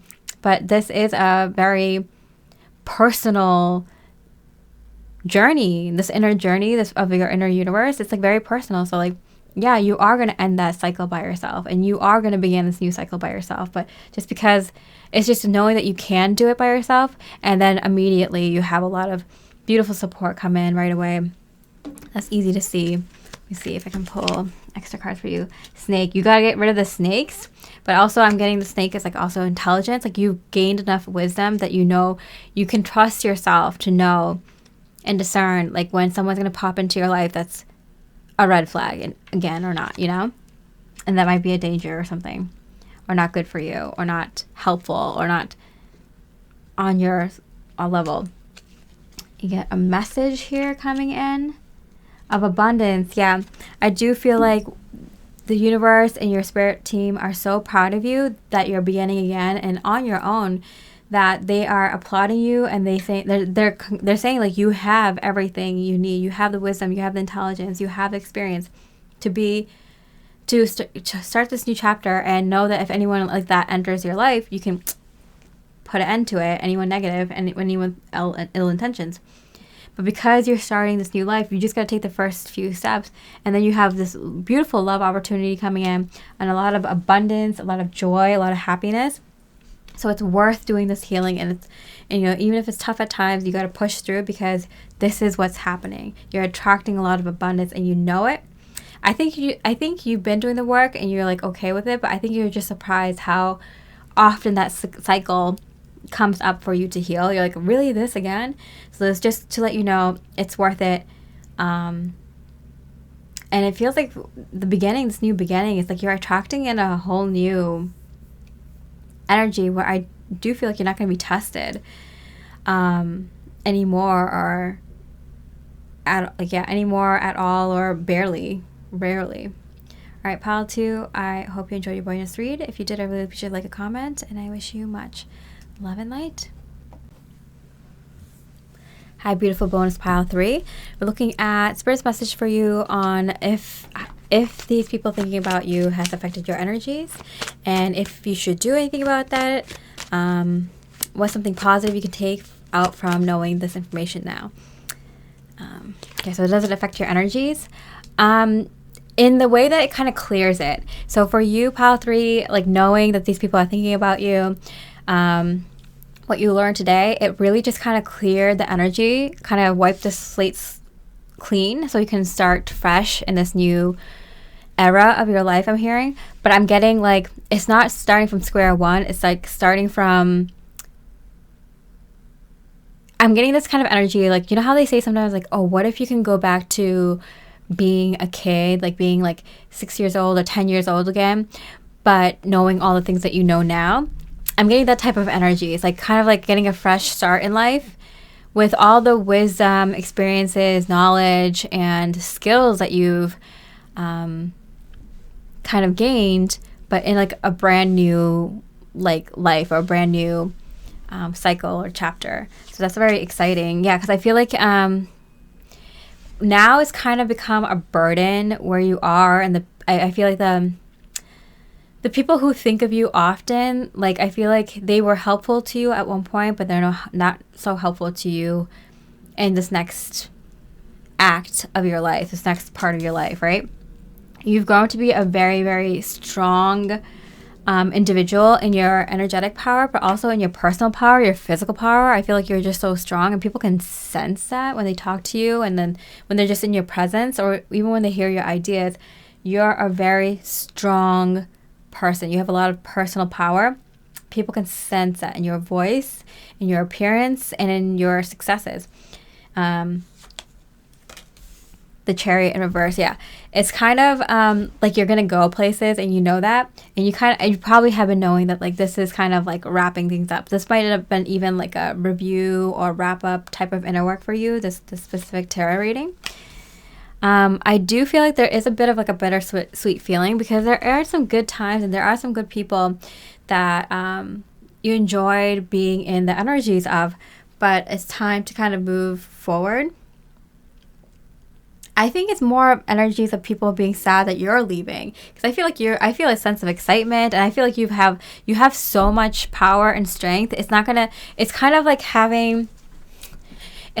being like if you're like Michelangelo, the painter, but you don't have any paints or brushes, or you don't have, like, you know, you're not in a big city, and you're not gonna be discovered. Like, you're still in the small town, like, you know, where you can't get the right supplies, you can't get the best paints, you can't get the most recognition, you can't work on like the Sistine you can't work on the more bigger projects. So I feel like you feel like you're being held back with the energies that were in your life.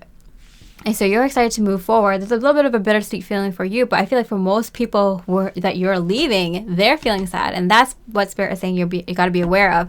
People are going to be sad to know that you're leaving, or that you've left their energies. And they might use this to guilt you. They might use this to kind of keep you back. And this has probably been your lesson, to kind of make sure that you don't let anyone hold you back, even through the tears, even if they're crying to you, even if you're crying yourself, you gotta know what you need to do. Okay, so these people that have been thinking about you, magnetic connections, yeah. So they're very strong pull, intensity that draws you to this person. So there is a lot of people are drawn to you, but you're also drawing in more powerful people who, like, I'm getting like are influential. So I feel like this influential, who know people, who know how to get you the best resources, how to get you the best opportunities, how to get you to the best of the best, you know. And so it kind of would be really beneficial for you to kind of move into the next cycle. Even though people are crying that you're leaving, even though you might be a little bit sad that you're leaving, like, this is kind of like, I hear like a long time coming, and you know it. Belonging, yeah. I feel like there's this energy of like, you kind of even sense that you don't belong in this energy anymore, because with the Fool card here, like, I definitely see like that you're in a brand new beginning, and you wouldn't have gotten there if you haven't been working on and getting to that brand new beginning for a very long time. Like, the Fool is an energy that is like you've been working on for a very long time. You don't become the emperor by just sitting in your home all day twiddling your thumbs. Like, you're working constantly and on all aspects of yourself. Like, the best CEOs in the world are people who work on their intuition, who work on their gut feelings, who work on their discernment, you know? So you gain the virtues, the values, the skills, the talents, and the knowledge, the wisdom, the experiences that you needed to move into this new, like, almost dimension, right? Like this, like in this new league that you now definitely belong in. And you're going to be hanging with the people that you obviously also belong with. And that's the truth. I'm sorry if you didn't want to hear it that way, Pile 3, but I feel like Spirit is kind of being a little bit harsh a little bit. Your Spirit guides are being a little bit more like matter of fact in their delivery. Sorry if that is not... I'm usually very, like, I like to be a lot more soft in the way that I deliver my messages, but this is being like a little bit more matter of factly, not harsh, but like more like kind of like, Pile 3, you gotta know. You gotta know, like, what's coming up for you, what you've done. Like, it's a more serious and more, not like kind of like like you need to take immediate action. Not like that, like there's not that harsh sense of urgency, but there is a sense of urgency. Like this is, you got to know there's a bit of seriousness, but a lot of love there. A lot of like, it's like a mentor or coach kind of being like, this is it. This is what it's all for, you know, like this is the end of the game. Like these last minutes count, like, you know, that type of energy. Nourishment. They kind of really want you to kind of take care of yourself, because that's the energy you're going into. This new chapter you're going into is very nourishing. It's very, you have a lot of time for self-care, self-love, and to be creative, be intuitive, and to work on the things that you want to work on. And you might not be used to that. So Spirit is saying, in order for you to transition, the one thing that you could do is get into more of a self-love, self-care routine. I know that sounds weird. I feel like you're someone who likes to work. You worked damn hard to get where you are, it looks like. The Ten of Wands and an Emperor here. And you know you're ready to go places. But Spirit is saying, like, even though you can be going to a place where you're going to be doing bigger things, there's an energy of like, you might be surprised at how much downtime that you have and how much like work fun balance that there is. Work-life balance. I call it work fun balance because life also has a lot of stuff that you have to do for work that you don't necessarily get paid money for, you know. Inner work, emotional work, service to others, helping out your friends and family and loved ones, your community, your personal goals, health goals, things like that, you know. It's still work. When it's fun, it's like when you're doing it when you don't have to, you know, or when you don't have to be disciplined either all the time. Which I said this in another reading, but it's like you can have health goals and you can have fun going to the gym or working out, but like not every time it's going to be fun because it's going to be like discipline, right? But things that you choose to do that is like actually fun every time that you do it. It might not be the same thing every time, but it's like fun, you know. Even like creative pursuits, like if you paint to be good at painting, that's like discipline, right? You do it every day and sometimes it's fun, sometimes it's not. But if you paint only when you want to paint for fun, then it's like fun, not a discipline, not work, right? Okay. Or going, yeah, you need to take care of yourself and do a lot of self-love, self-care. Be a little bit indulgent, be a little bit kind of, it's weird to say, but a little bit selfish, because you're going to be surprised when you go into this next chapter how much 5D energies, how much being aligned to the universe and being in your authentic energies means taking care of yourself, having fun, and doing like liking what you're doing all the time. So it's going to be like kind of like, it's going to be a harsh reality change if you don't start getting used to it now. I think it might take you longer to acclimate if you don't start getting ready now. But either way, you're moving into a beautiful new direction, pile 3. So it doesn't matter. Challenge. Standing up for your rights. Yeah. There's this energy of like you deserve better and you know it. You deserve more. You have demands from the universe for things that you know are part of your divine plan that you're meant to have, that you're meant to do, that you're meant to work on. And the universe is meeting you, not halfway. They're meeting you all the way. And you got to be ready for that, pile 3. So that's your message. I hope you enjoyed it. I wish you much love and light.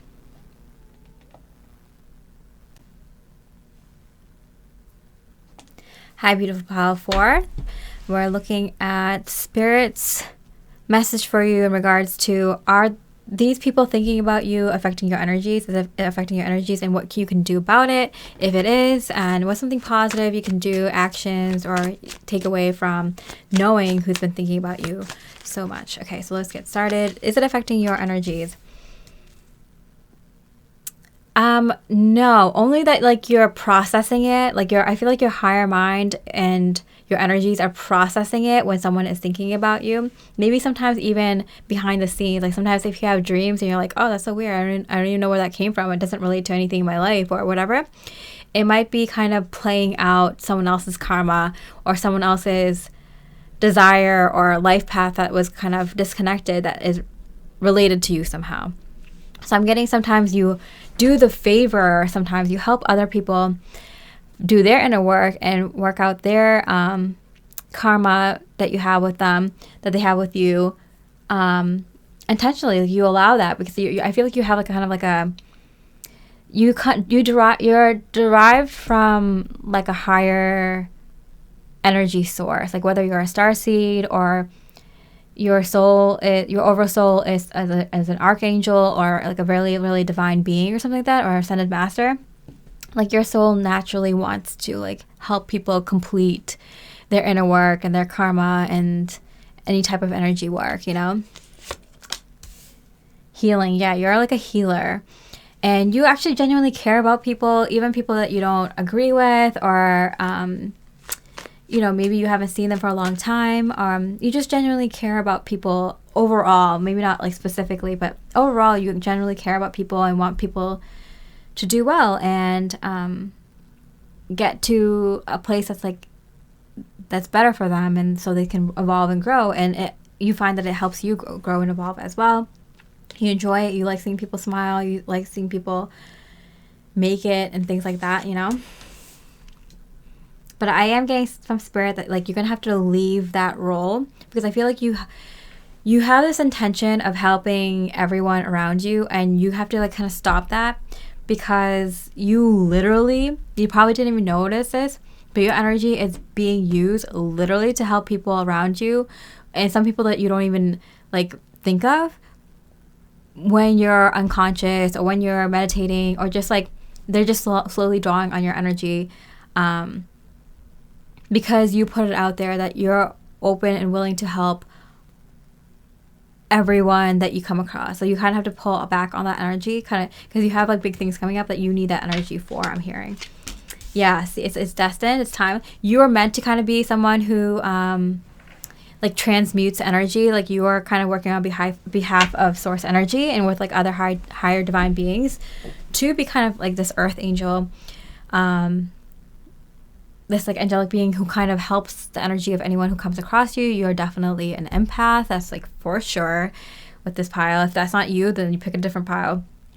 Definitely an empath, definitely a transmuter, definitely some sort of light worker. Like there's this energy about you that like you make everyone and everything better in your presence and even after you leave it, you know, like whether you want to or not, like that's what you do.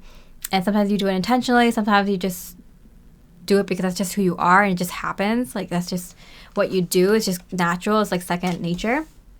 I do feel like it's like draining your energy. It's been draining your energy a lot, and I feel like you kind of I feel like you allowed energies to kind of use you to kind of get ahead too much, and you now need to bring it back to you because you have an important mission, I'm hearing from source. Like you have an important purpose here, and it's a very big one.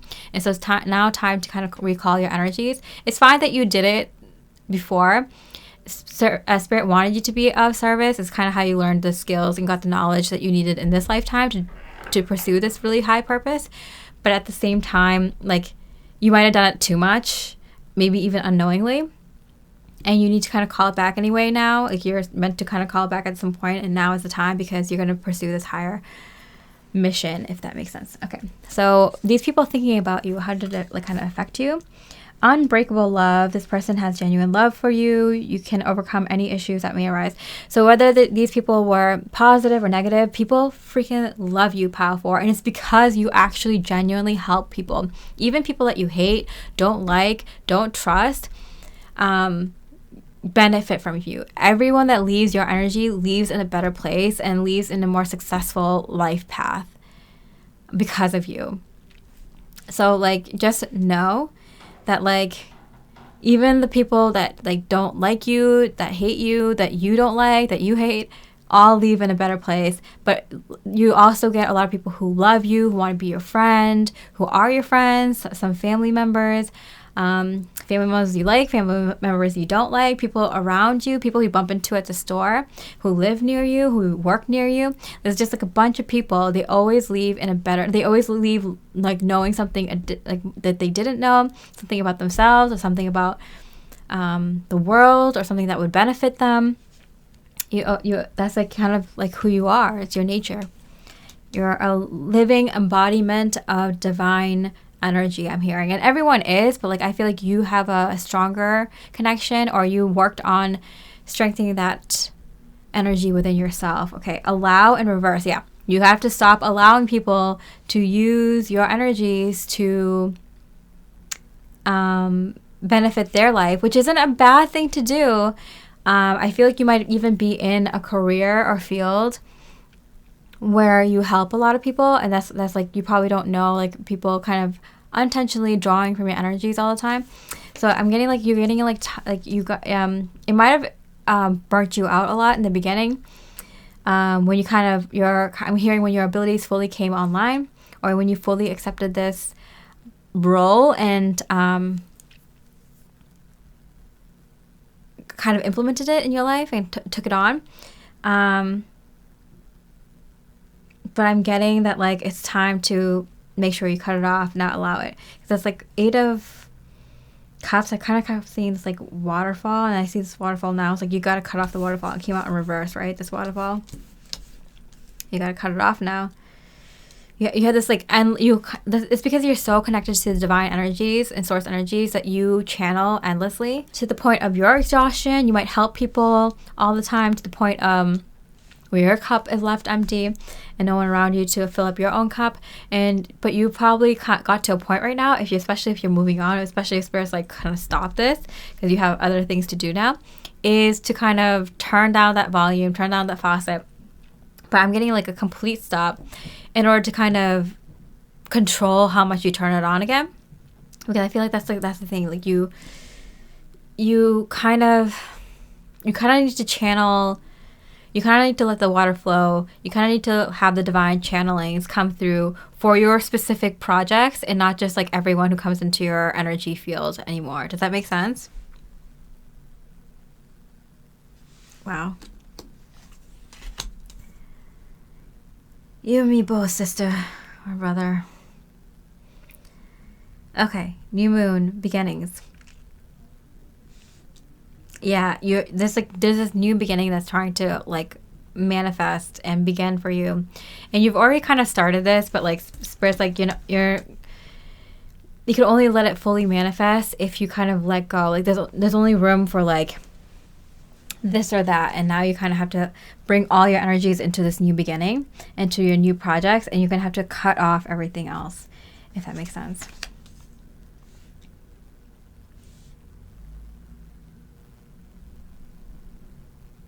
Purity.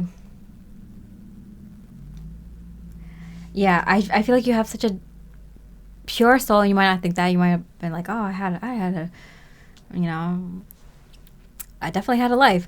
But I'm getting like the energy that's coming in, it's so purely divine that it's not going to resonate with, it's so big, it's so powerful, and it's not going to resonate with the other energies you're connecting with. So you need to completely disconnect from those energies in order for this very powerful, divine, pure energies to come through. Excuse me.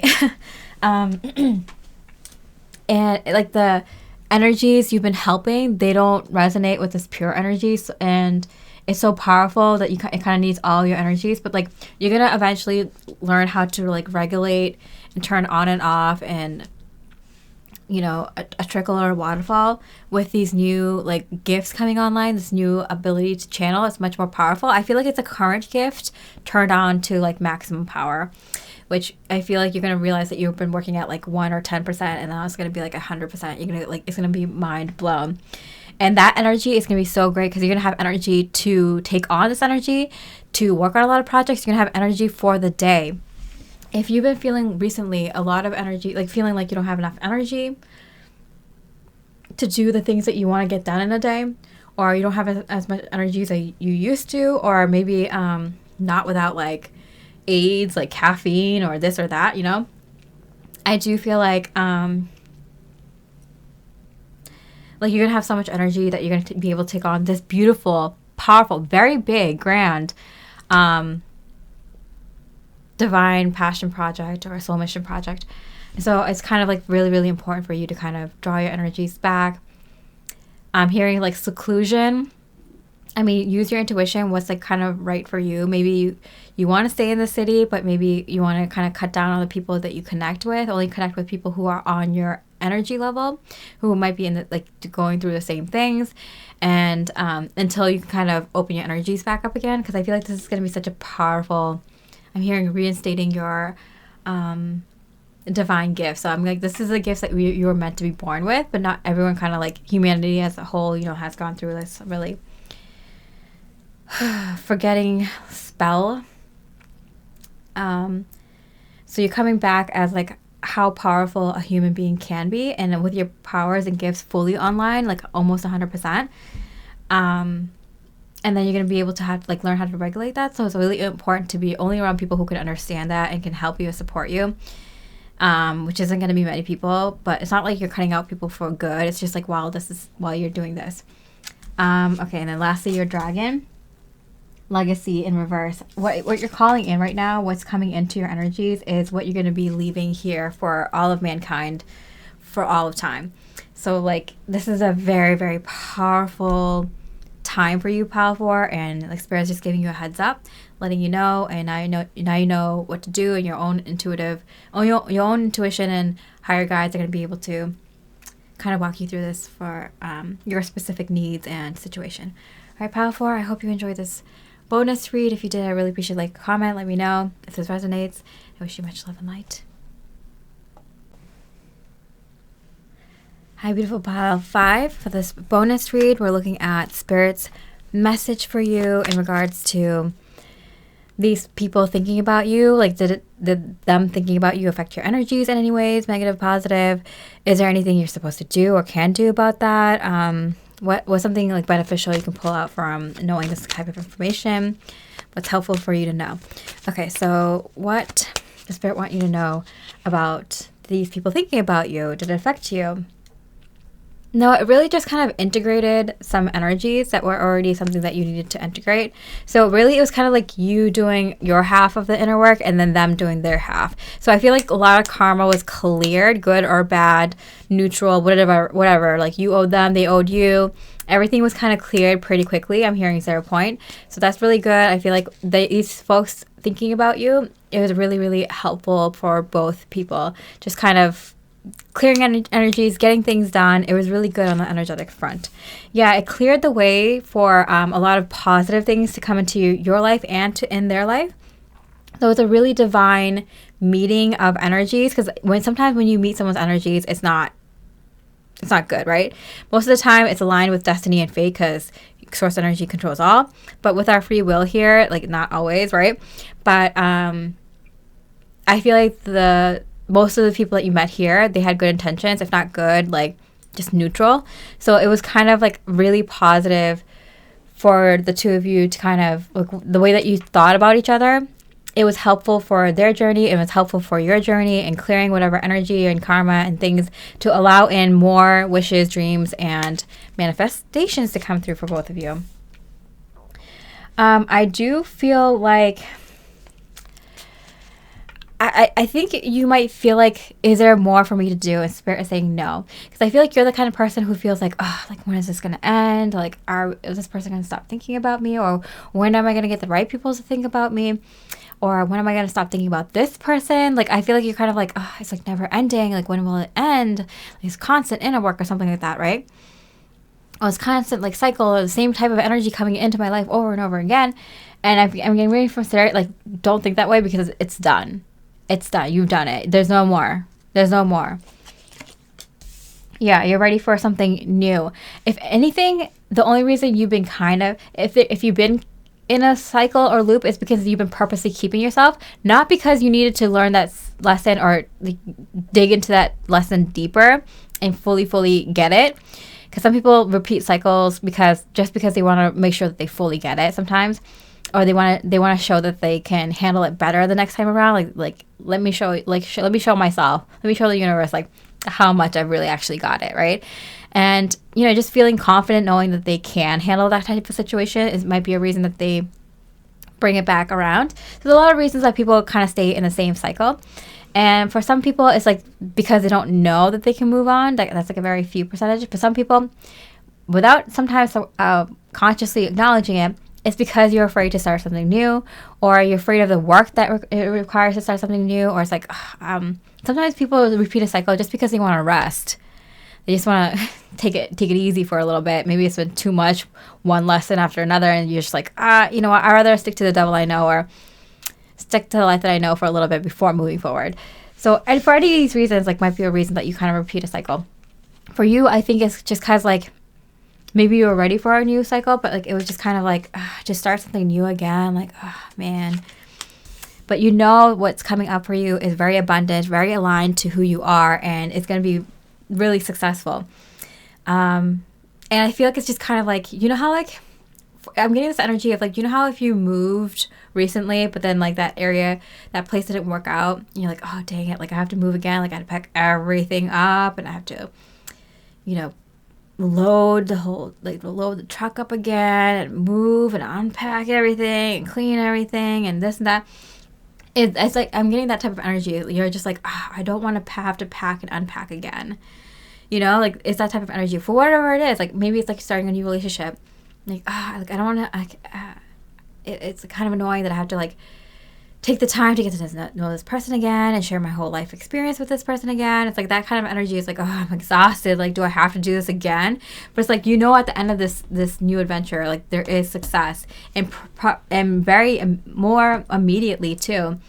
But it's just kind of like the energy of like, like, I have to instigate again, because I feel like you are the kind of person who kind of, like, goes after, like, and takes risk and is courageous and brave and takes initiative, and it's just like kind of gets kind of like one note sometimes, like, to have to keep doing that. But I'm like getting like, don't worry, you don't have to keep doing that this way. This time is like, you know, it's there's a change, you're changing cycles, and you know it.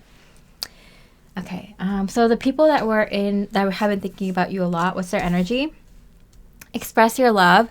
I feel like you helped these folks a lot, like, to kind of talk about their emotions a lot. I feel like because you're a very spiritual person, I'm getting, like, you have experience about talking about your emotions a lot. You're very courageous in that way, even if you don't always feel like it, even if you don't think you're the most, like, well versed in emotional matters. Like, I feel like you were compared to everyone that you came across, or most of the people we came across. And so you helped a lot of people kind of open up to their inner world and express their emotions and kind of attack any emotional issues that they're having, because a lot of people, they just kind of push that down and down and down, never look at it, right? And it comes out in weird ways. So I feel like you helped a lot of people, whether they're more advanced in their journey or just beginning, kind of confront this, like, big aspect of themselves they might not see. And what happened with you is that, I know you kind of sick of this, but it helped you kind of be in that more compassionate and teacher mode, and be in the more kind of nurturing mode, which is really hard to do, because it's like, when you see some people making the same mistakes over and over again, especially if you just came out of your healing cycle or just learned that lesson, it's like, why can't you see it? Like, oh, this is so annoying that I have to deal with people like this. And to become compassionate and to be a true leader and teacher, you have to know that people are going to come with stupid questions and stupid behaviors, and you still have to be super nice and understanding and truly, genuinely compassionate, not fake it. And that, my friend, you know, Pile 5, takes practice. And so you had a lot of practice. I can feel the exhaustion coming off of your energies. Okay, strength. Oh, stretch. You have built up a lot of strength. For stupidity, I'm hearing. Okay, sorry. That's like, I'm hearing a little irritation. I'm hearing like it's kind of like your shadow aspect, but your shadow aspect is on a higher level. Like, even your shadow aspect has evolved and grown, and it's to not sound like better than thou or elitist, but like even your shadow aspect is better in better form than most people's, obviously, right? Even your your shadow aspect, which is in a higher form than most, in a higher energy state than you might even think, or that people know, is saying, like, is being kind of annoyed. Hi, Suki, baby. And it's kind of getting annoyed, like, oh no, like, sorry, my kitten just woke up from a very long nap and accidentally hit the camera wire. Yeah, but I feel like even like your shadow aspect is like, this again. Like, can't we just take a break? So I feel like sometimes you repeated the cycle because you just needed a break, or you just kind of wanted to kind of take it easy, or maybe, like the cycle is something that you needed to leave, but you kind of just like wanted to, you wanted to kind of sacrifice some of your, like where you're going and your potential success in order to kind of help other people out, maybe your loved ones, maybe a certain community, maybe some, you just kind of sacrificed your own well-being and achievements or potential achievements or wherever you're going, energy for yourself in order to kind of help others. You stretch yourself thin, though, I'm getting. And so it's kind of to the point where you're kind of like, okay, you don't need to repeat this cycle again. Like, it's not necessary. Okay, so I'm so sorry. She only comes in if the energy of the pile is like very, very, very strong, very powerful, and very divine. She just sat on the keyboard and accidentally turned off the reading. So anyway, yeah, I feel like your spirit team is kind of telling you, like, no, you're really meant to kind of move forward now. Like, stop just chilling. Like, move forward. Like, you've learned enough. You've had enough experience, more than enough. I feel like you got like extra trial runs and practices and experience, more than you needed. They're like, you're very, very ready for what's next now. Okay, so then we have patience in reverse. I know I'm hearing from spirits like you've run out of patience, and it's because you weren't supposed to be in this cycle. You're supposed to move on.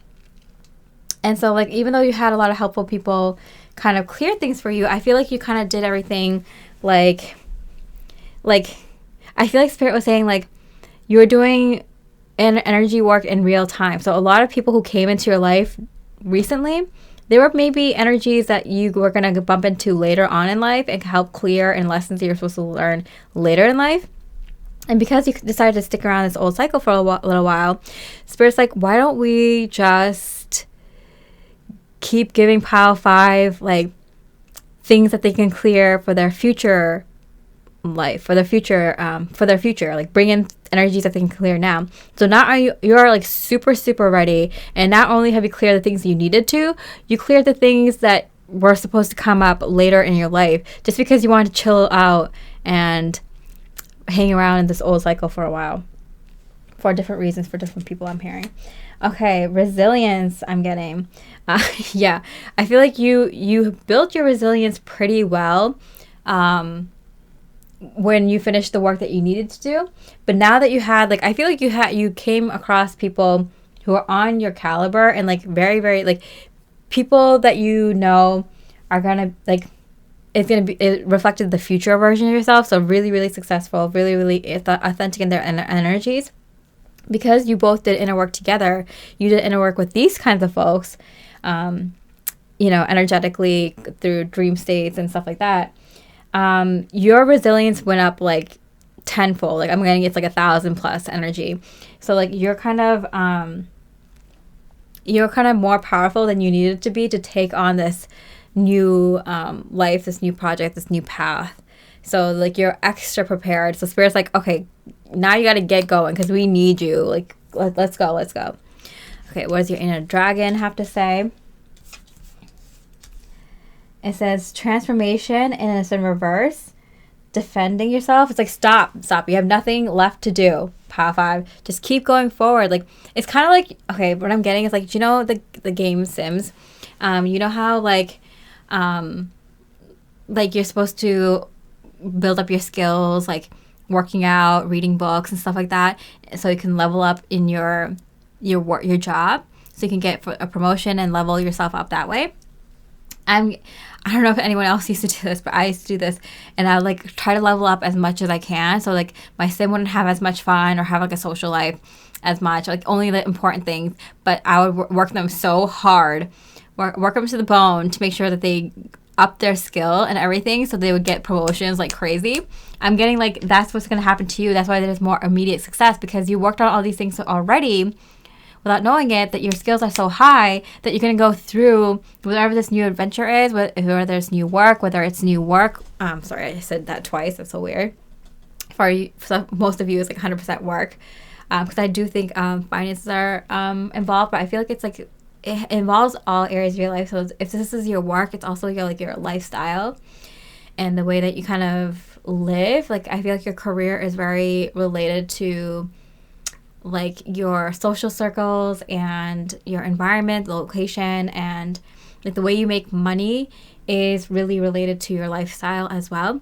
So I do feel like it's kind of like you're going to rise through the ranks pretty quickly and be well known, or in that area, in that neighborhood, or in that workplace, because you already did the work that you needed to be at the top. You leveled up your skills while you were kind of waiting and wanted to rest and didn't want to go forward. So Pile 5, I hope you enjoyed that bonus read. If you did, I really appreciate it. Like a comment, and I would wish you much love and light. Hey, beautiful Pile 6, for the bonus read, we're looking at Spirit's message for you in regards to people thinking about you. Is it affecting your energies negatively, positively? Is there anything you could do about it? Is there anything you should do about it? And what's something positive you can take out from this reading? Like, what's the purpose of you knowing about these people thinking about you? Like, what's something, how can it affect your life positively at this time? Okay, so does it affect your energies? In the long term, because it gives you knowledge about how certain people might see you. Because I feel like there's definitely a theme. There's definitely trends. Like, you can see that like there's this type of energy that usually comes into your life, and this type of energy that comes into your life, and this type of energy that comes into your life. So you can kind of see the pattern, and that's very helpful for like, you know, the future and planning. I do feel like it gives you the opportunity to kind of learn something new, and when you learn like these new trends and that are, you know, often like the types of people that come into your life, it allows you to kind of break free and do something new, try something new. You're like, what if I make this tweak? What if I don't allow this person into my life next time? Or what if I kind of finish this relationship, this connection? Like, sometimes it feels like the energy or the relationship is unfinished, or you let go of things before it kind of gets anywhere. So maybe you kind of want to see what happens when you, I'm hearing, let the cupcake finish baking. What was it? No, not cakes. It is a cupcake. I had to look it up, but it's like a How I Met Your Mother reference. But it kind of like it was referring to, you know, what happens if you let the relationship kind of finish baking, or because you had to wait and be patient, like how much sweeter it could be. So there's this energy of like kind of picking out the relationships that may be, I feel like that you might kind of let go of connections and stuff like that maybe early on. And there might be one or two or few relationships where it might be beneficial for you and all involved if you kind of see where it goes. It could be a friendship. It could be an acquaintance. There are not everyone who's interested in being friends with you or having a relationship with you that you don't have an interest in is gonna be boring or bad for you. Like, there might be a sweetness to this. This kind of reminds me of, like, I have like someone who's like a best friend, and I feel like we're so different, but we've known each other for such a long time, and there's like a sweetness to like going to someone who has known you for that long, because they get your references, like they know like these moments in your life which is why like something you're talking to them about now is more like heightened or important in your life right now. So there's like sweetness for like knowing someone for a longer period of time, and there's sweetness for like maybe there's a friend that you're like, oh, I'm not really interested in hanging out with them, or someone who's interested in you, or a workplace connection who's like interested in working with you, and you're like, I'm not really interested. But you know, there might be value in relationships that you don't see the value in right away, you know? And if there's no harm there, maybe it's an elderly neighbor that, like, you know, always talking about things that you don't really care about, or an employee who just seems kind of a little bit boring on the surface, or a friend who seems to be more eager to be your friend than you are theirs. Whatever the situation, it just kind of like, you know, maybe try out a few of these relationships and see if, you know, like let it finish baking, like let finish the experience before you determine if it was worth it to pursue or not. Like sometimes there's like value in just kind of letting things finish naturally, you know? I think what this reflects within you is this kind of like patience with yourself to see like how certain parts of you kind of end up. Like, you know, there's so many different parts of you and there's so many different aspects of you, you know, some that like from when you were younger, when you were a child, when you're a teenager, a young adult, and maybe 5 years ago, 2 years ago, there's different versions of yourself where you liked different things, you had different personalities, or you found different things funny, or you're interested in different things. And there's like a tendency to kind of cut every part of yourself out to make room for like this new, or maybe life gets busy, you don't have time to be that version of yourself anymore. But I'm getting like it's worth it to kind of see how things play out. Maybe you've always been very musical, maybe you put down the instrument and you never picked one up again.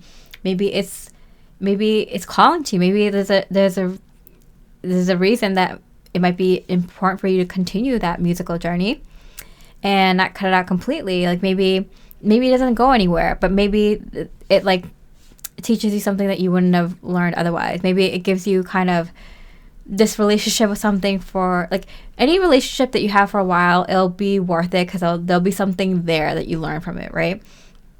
Sometimes you wish you got out of it earlier, and sometimes you wish you finished letting it bake. So there's parts of yourself that you need to finish baking, and that's going to be reflected in relationships around you that you might want to kind of let happen and see where it goes, you know? Not everything, not every part of you, not every person, but like, you know, there might be a few that like you might want to like not cut off right away.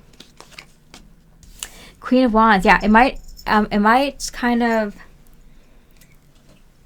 add to your light. It might add to your beauty, your power, and even your personality in ways that you couldn't have imagined before. So it might make you even like a better person in the long run, because we have the Queen of Wands here and then the King of Wands. Like I think these are things that you might not find really attractive about yourself or in others, but like there's like this energy of like sometimes like doing something that you're not really interested in, or that's like opposite of what you're interested in, like, or something that you're not good at, like it helps you, right? It helps you grow and makes you better.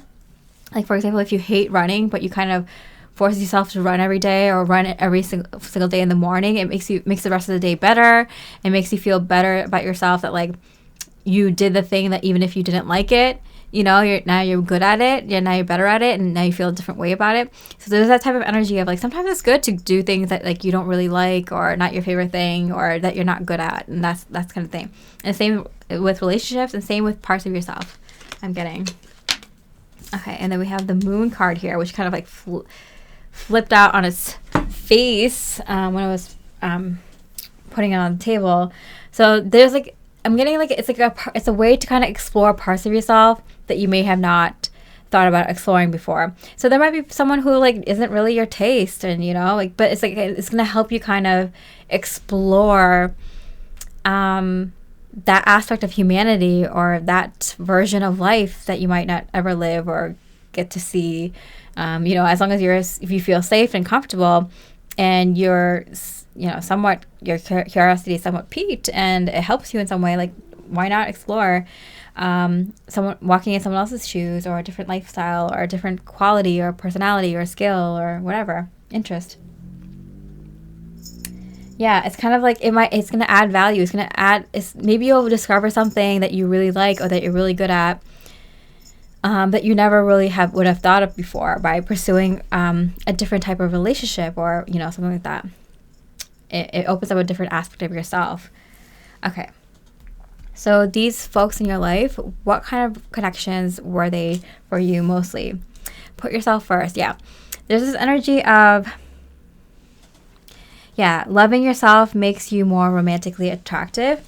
So sometimes, like, I feel like there's a lot of people who kind of liked you, having you around because you are interesting and fascinating to them. And I feel like you don't do it enough for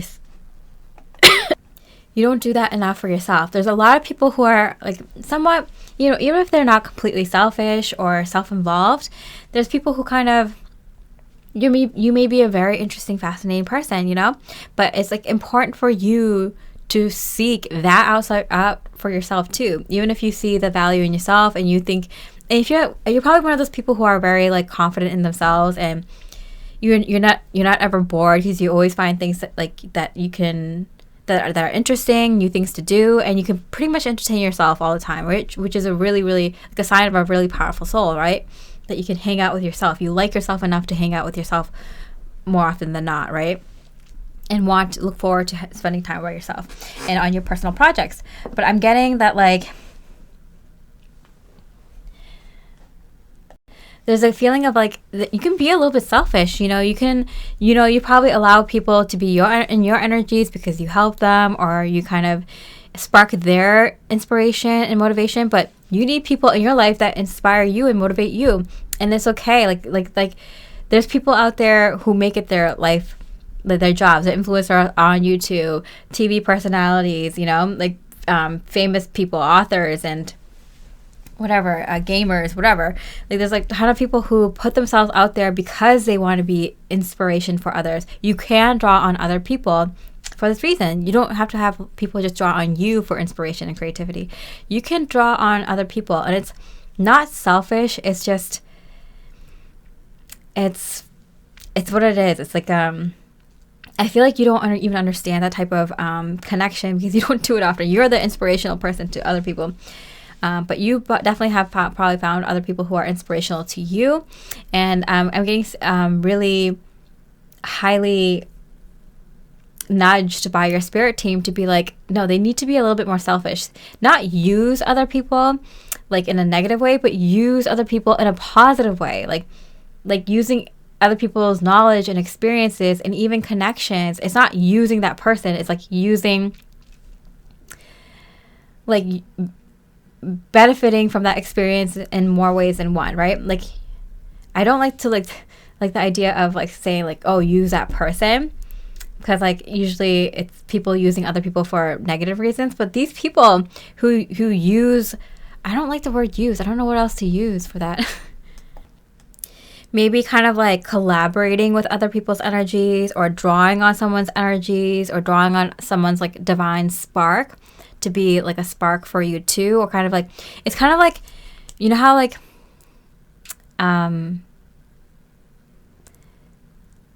you can get inspired by other people's art and creativity. That's their divine spark, right? That's inspiration, right? That's divine inspiration. So I feel like you can it's not using people, it's like collaborating or drawing on that person's like divine spark or idea or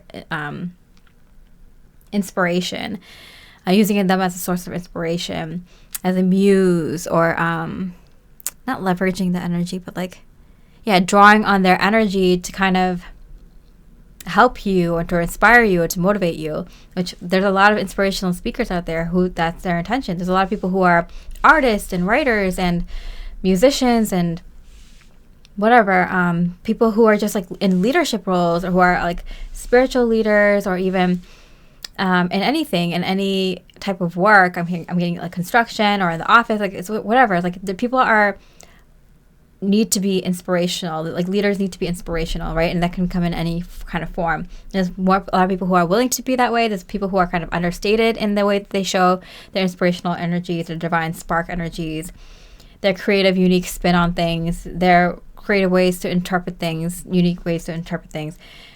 There are a lot of people who share that freely. There's a lot of people who gatekeep their divine spark. There's a lot of ways, but like I'm not saying you're using this person. You're using this person as a muse, as a source of inspiration, as a spark, is what I'm getting. To kind of see something that you might have not seen before, or understood about yourself, or you learn about yourself, and maybe you find out that you like something, find a new interest or passion or skill, or even if it doesn't have to be your main skill or a main interest. It could be like a smaller one on a side project or something like that. Okay, so that's the spirit. That's the energy that spirit is coming at. We have depth here. So may you immerse and go deeper. Yeah, and it came out reverse. Like spirit wants you to kind of go in deeper and put yourself first. And like I feel like you're the one who creates like a good environment for everyone else, and good like learning or teaching environments. Like you like hooking up friends with other friends that they might like, or things that they might like enjoy, or books and movies. Like let people be that for you. You might have been drawing on your own source of inspiration, your own divine spark.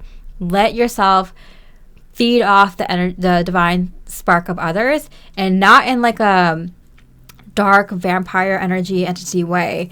There's like a light version of that you can do, like drawing on other people's divine energies. Like there's a way where you can do that. You're not drawing on their energies, you're not taking away anything from them, you're using what's already there. You're adding to it, you're getting inspired from it, by it, you're creating from that, you're sharing that light. You let someone else get some light from other folks. Like collaborate with their light, get in on their light energy, just for them, rather than just drawing from your own light energy, your own source. If that makes sense. It's inspired. Okay, weird. All right. What else does Spirit want to say? We're gonna wrap this up. Cleansing. Yeah, you've cleansed a lot of energy, and I feel like you're really good at like kind of getting rid of energies that are not good for you. Cleansing your energies daily. So I'm getting like you don't have to be nervous that like people, like you're gonna go into the wrong energies, or what if you go into bad energies or a bad path, like pursuing this or something like that. Like you're very well protected, and you know how to cleanse your energies. In fact, I'm hearing your auric field, your higher self constantly cleanse your energies well anyway. At this point, you're really good at it, so don't be afraid to try new, even seemingly like weird, slightly dangerous, like use your discernment and intuitive skills, of course, only. But like something like a little taboo, or something a little bit darker, or something a little bit more like bigger. I feel like there's a lot of fear energy here, because it's just like I'm not gonna be good at this, I'm gonna be bad at this, or I don't know, I'm gonna like, I'm hearing put myself, I'm gonna be too scared to even do this. I'm seeing like skydiving or something like that. I mean, of course, use your own intuition, and fear is sometimes a good thing when it helps you survive, but there's sometimes a fear of rational things and then like irrational things, or sometimes fear is like a good motivator to try something new, to get past what's keeping you stuck.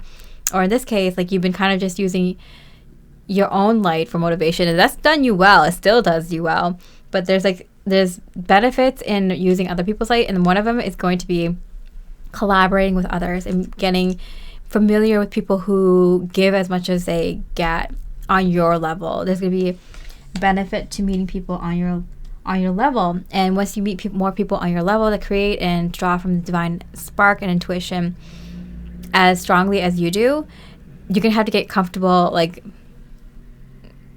sharing that light. Does that make sense? You hunger for more, and you know it. At this point in your life, you're kind of like, you're looking for something more. Your energy has been so expanded that you can take on more. So you're looking for more now.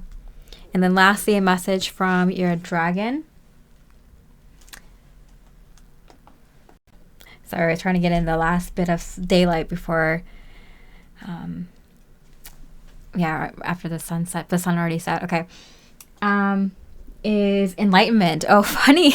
Turn the light on for the enlightenment card. Yeah, and guess, you ask and you shall receive. The universe isn't going to leave you hanging, especially if you're such a powerful soul and you're on top of your inner work. You're aligned with your life, and you're moving as smoothly as you should be doing. You're doing everything you're supposed to. Of course, when it's time for a new divine spark, when it's time for something, a new project or new avenues and new things to come into your life to move into the next level, because like I'm getting like a huge congratulation, like a haul of applauses from the higher angelic realms, where you've accomplished so much that you're just like, yeah, we'll put you on to the next thing. Like you definitely seem ready for it. It's kind of like you've done like multiple you have like multiple degrees, and like spirit, you're kind of like asking like, can I get something more? Can I do something like crazier. Like, yeah, we're gonna send you to Antarctica, we're gonna send you to space, we're gonna give you the works, because like you are definitely showing that you want to achieve more. I'm hearing more in life than most people achieve. Here again, like I'm hearing your really funny, sarcastic higher guidance spirit team. But I feel like they feel like they can be that sarcastic with you, not because of your sense of humor, because some people it's because of their personality, but for you it's because they feel like they're on the same level as you. Like you're on that level where they can riff with you, because they feel like you're on their team. You're one of the same. You guys are on the same level. That's the type of energy you're on in this lifetime right now, Pile 6, and you want more. And the universe is like, yeah, we'll give you more, my child. Like, moving forward, you want to move forward. You've accomplished already so much, but I can't deny you for more. All right, Pile 6, I hope you enjoyed this reading. If you did, I really appreciate a comment, and I wish you much love and light.